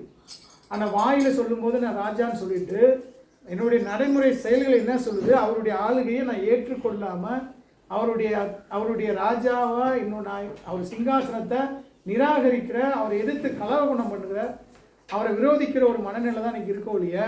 கடவுளை நான் வந்து இன்னைக்கு உலகம் என்ன தேடுறீங்க? நீங்கள் நான் என்ன தேடுறோம்? நம்மளுக்கு வசதியான ஒரு ராஜாவை தேடுறோம். நான் வசதியான, எனக்கு ஏற்ற மாதிரி, எனக்கு நான் விரும்பின மாதிரி. இதுதான் கடவுள் இவர் இருக்கிறார். ஏன்னா இந்த ஆளுகையை செய்கிற, சத்தியத்தை ஆளுகிற, சத்தியத்தை சொல்லுகிற, சத்தியத்தை ஆளுகை செய்கிற ராஜாவை எதிர்க்கத்தான் செய்யுங்கிறத நம்மளுக்கு சொல்லிக் கொடுக்குறாங்க. அப்போ உங்கள் வாழ்க்கையில், என் வாழ்க்கையில் எந்தெந்த காரியங்களெல்லாம் அவர் ராஜாவை நம்ம வந்து ஆளுகை செய்ய விடாமல் நான் ஆளுகை செய்கிறேன்னு சொல்லி நீங்கள் சிந்திச்சு பாருங்கள். உங்கள் வாழ்க்கையில் என்னென்ன காரியங்களில் அவர் ராஜாவை என்ன ஆள்றார், அவருடைய ஆளுகையை நான் முழுமையாக, அவர் சித்தத்தை, விருப்பத்தை, அவருடைய திட்டத்தை நான் முழுமையை ஏற்று அதன் அடிப்படையில், கடவுளுடைய வார்த்தையின் அடிப்படையில் என் வாழ்க்கையை நான் வந்து நடத்துறேங்கிறத நீங்கள் சிந்திச்சு பாருங்கள். ஏன்னா இன்றைக்கி எல்லா பேருமே வேத அதிகாரத்தை எடுத்து தான், வேதத்தை வச்சு தான் அவங்கவுங்க செய்கிற காரியத்துக்குலாம் நியாயம் கற்பிக்கிறாங்க. ஏன் தெரியுமா செய்கிறேன்? இதனால். ஏன் தெரியுமா செய்கிறேன்? இதனால். இன்றைக்கி நியாயம் கற்பிக்கிற இந்த விளக்கம் சொல்லுகிற ஒரு காரியம் உங்களுக்குள்ளே எனக்குள்ளே வந்துச்சுனாவே அது மிகப்பெரிய மோசமான சாத்தானுடைய மிகப்பெரிய தந்திரம். பொய்ன்னு ஒத்துக்கிற, அது நேர்மையாக ஏற்றுக்கொள்ளாது, அதுக்கெல்லாம் ஒரு விளக்கம் கொடுக்குற. பாவத்துக்கு பாவம்னு சொல்லாது, அந்த பாவத்துக்கு விளக்கம் சொல்லும். இதுக்கு ஒரு விளக்கம் சொல்லுகிற அந்த மனநிலை தான் இன்றைக்கி வந்து அது மாத்திரம் இல்லை, தன்னுடைய செய்கிற தவறுக்கும் தன்னுடைய செய்கிற அந்த அதிகார துர்ப்பிரயோகத்துக்கும் தவறுக்கும் தான் வந்து நியாயம் கற்பிக்கிற, நம்மளுக்கு சாதகமாக சில வசனங்களை எடுத்து பேசப்படுகிற இன்றைக்கி சூழ்நிலை இன்றைக்கி உருவாக்கி வச்சுருக்காங்க. அந்த வசனத்தை எடுக்கிறது எப்படி எடுக்கணுங்கிறதுக்காக நம்ம இந்த காரியத்தை நம்ம தியானிக்கிறோம். ஏன் எடுக்கிறோம்? நம்ம எடுக்கும்போது அந்த பகுதியில் சொல்லப்பட்ட சரியான சத்தியத்தின் அடிப்படையில் எடுத்தால் தான் உங்களுக்கு எனக்கு பிரயோஜனம். இல்லைன்னா நீங்களும் நானும் இப்போ நம்ம நீங்கள் இந்த பிரசங்கம் கேட்குறோம், இங்கே வந்திருக்கோம், எதுக்காக வந்திருக்கோம், எதுக்காக பேசுகிறோம், எதுக்காக கேட்குறோம்? உண்மையான சத்தியத்தை புரியாமல், கடவுளுடைய அன்பை புரியாமல், அவர் எதுக்காக நம்மளை வழிநடத்துகிறாங்க புரியாமல், நான் மீட்கப்படாமல், ரட்சிக்கப்படாமல் நான் இதெல்லாம் பேசுகிறதுனால, நடக்கிறதுனால, வாழ்றதுனால என்ன பிரயோஜனம்? நீங்களும் நானும் நேர்மையாக, உண்மையாக உணர்ந்து பார்க்க அழைக்கப்பட்டிருக்கோம். ஆண்டவராக உண்மையாகவே இந்த சாஸ்திரிகளை போல உண்மையான விசுவாசம், எனக்கு கொடுக்கப்பட்ட சத்தியங்கள் அதிகம், எனக்கு கொடுக்கப்பட்ட வெளிச்சம் அதிகம், அவங்களுக்கு கொடுக்கப்பட்ட அதிகமும் ரொம்ப குறைவு. அந்த குறைஞ்ச வெளிச்சத்தில் அவங்க மிகப்பெரிய விசுவாசத்தை காமிச்சாங்க. ஆனால் உங்களுக்கு எனக்கு கொடுக்கப்பட்ட விசுவாசத்தினுடைய வெளிச்சம் அதிகமான வெளிச்சம். ஏன்னா புதிய ஏற்பாடு, பழைய ஏற்பாடு, முழு புஸ்தகம் சொல்லப்பட்டிருக்கு, தொடர்ந்து வேதம் போதிக்கப்பட்டிருக்கு, கடவுளுடைய அடையாள அற்புதங்கள் சொல்லப்பட்டிருக்கு, அவருடைய யார் ராஜாங்கிறது எல்லாம் நிறைவேறுதலும் தொடர்ந்து படிக்கிறோம். அவர் மாத்திரம் தான் தேவன் நமக்கு முழு நிச்சயமாக தெரியும். தெரிஞ்சிருந்தும் நம்ம அவருடைய விசுவாசத்தில் உண்மையான விசுவாச கண்களால் வாழ முடியாத நிலையில் இருக்கிறோம்னு சொன்னால், அப்போ நீங்களும் நானும் எவ்வளோ மோசமான, கடவுளுக்கு விரோதமான நிலையில் இருக்கிறோம். நீங்கள் இன்னும் கூட மூணாவது நீங்கள் பகுதியை நம்ம கவனிக்காமல் விட்டுருக்கோம். நம்ம அடுத்தது கவனிக்க போகிறோம். வேத பாரகர்கள் கடவுளை காத்திருந்து தேட வேண்டிய வேத பேர்கள் அலட்சியமாக இருந்தாங்க. கவனிக்கிறீங்களா? அவங்களுக்கு தான் தெரியும், அவங்க தான் சொல்கிறாங்க. உடனே ஏரோது யார் சொல்கிறது? எங்கப்பா ஏரோது ராஜா வந்து ஆண்டவர் இயேசு கிறிஸ்து எங்கே பிறப்பாருன்னு சொல்லும்போது அந்த மீக 5 சொல்லப்பட்டிருக்குன்னு சொல்லி ரொம்ப தெளிவாக மனப்படமாக அடிக்கிறாங்க. அவங்க தெளிவாக தெரிஞ்சு சொல்கிறாங்க. ஆனால் தெரிஞ்சும் கடவுளை தேட அலட்சியமாக இருந்தாங்க. இப்போ இன்றைக்கி உங்களுக்கு எனக்கும் கடவுளுடைய எல்லா காரியமும் எல்லா சத்தியமும் தெரிஞ்சு எவ்வளோ அலட்சியமாக இருக்கிறங்கிறதையும் நம்ம வந்து உண்மையாகவே ரொம்ப வருத்தத்தோட, ரொம்ப கவனத்தோடு நம்ம வந்து ஆராயணும். அதே போல் ஏறுவதோடைய சிங்காசனம் போல் உங்கள் வாழ்க்கையில், என் வாழ்க்கையில் எந்தெந்த காரியத்தில் நம்ம சிங்காசனம் போட்டு நல்ல மேலே நம்ம அமர்ந்திருக்கிறோம், கடவுளை எங்களை நம்ம நிராகரிக்கிறோங்கிறத நம்ம கவனிக்கணும். அந்த கவனிக்காமல் நீங்கள் வந்து அந்த புரியாமல் நீங்கள் கிறிஸ்தவ வாழ்க்கையை வாழ்கிறதுனால எந்த பிரயோஜனம் இல்லை. கடவுளை நிராகரித்து எதிர்த்த கூட்டத்தை போல் அவங்களோட மனம் திரும்பாமவே பரலோகத்துக்கு போகாமே நரகத்துக்கு போனாங்க கிறிஸ்தவன் சொல்லிட்டு. அவன் யாருமே அன்றைக்கி இருந்த அந்த யூதர்களில் வந்து ஒரு ஆள் கூட மனம் திரும்பலை. அன்றைக்கி பாதி பேர், ஒரு ஆள் கூட இல்லை. அன்றைக்கி இருந்த அதிகமான மக்கள் மனம் திரும்பாமவே தாங்கள் கிறிஸ்தவர்கள், தாங்கள் சரியான ஒரு யூதர்கள், அதாவது கடவுளுடைய பிள்ளைகள், இஸ்ரவேல் சந்ததிகள் சொல்லி அவங்க மனம் திரும்பாவே அழிஞ்சு போனாங்க. அதை போல் நீங்கள் நானும் இல்லாதபடிக்கு கடவுள் உங்களுக்கு விசுவாச கண்களை திறந்திருக்கிறாரு. அவருடைய வெளிச்சத்துக்கு அதிக முக்கியத்துவம் கொடுப்போம். அதே நேரத்தில் அவருடைய ஆளுகைக்கு முழுமையாக நம்ம அடிபணிவோம். எந்தெந்த இடத்துலலாம் கடவுளுடைய சித்தமோ அவருடைய விருப்பமோ அவருடைய வார்த்தையை நம்மளுக்கு எங்கெல்லாம் முக்கியம்னு நம்மளுக்கு சொல்கிறாரோ அங்கெல்லாம் முழுமையாக கீழ்ப்படிந்து அவருடைய ஆளை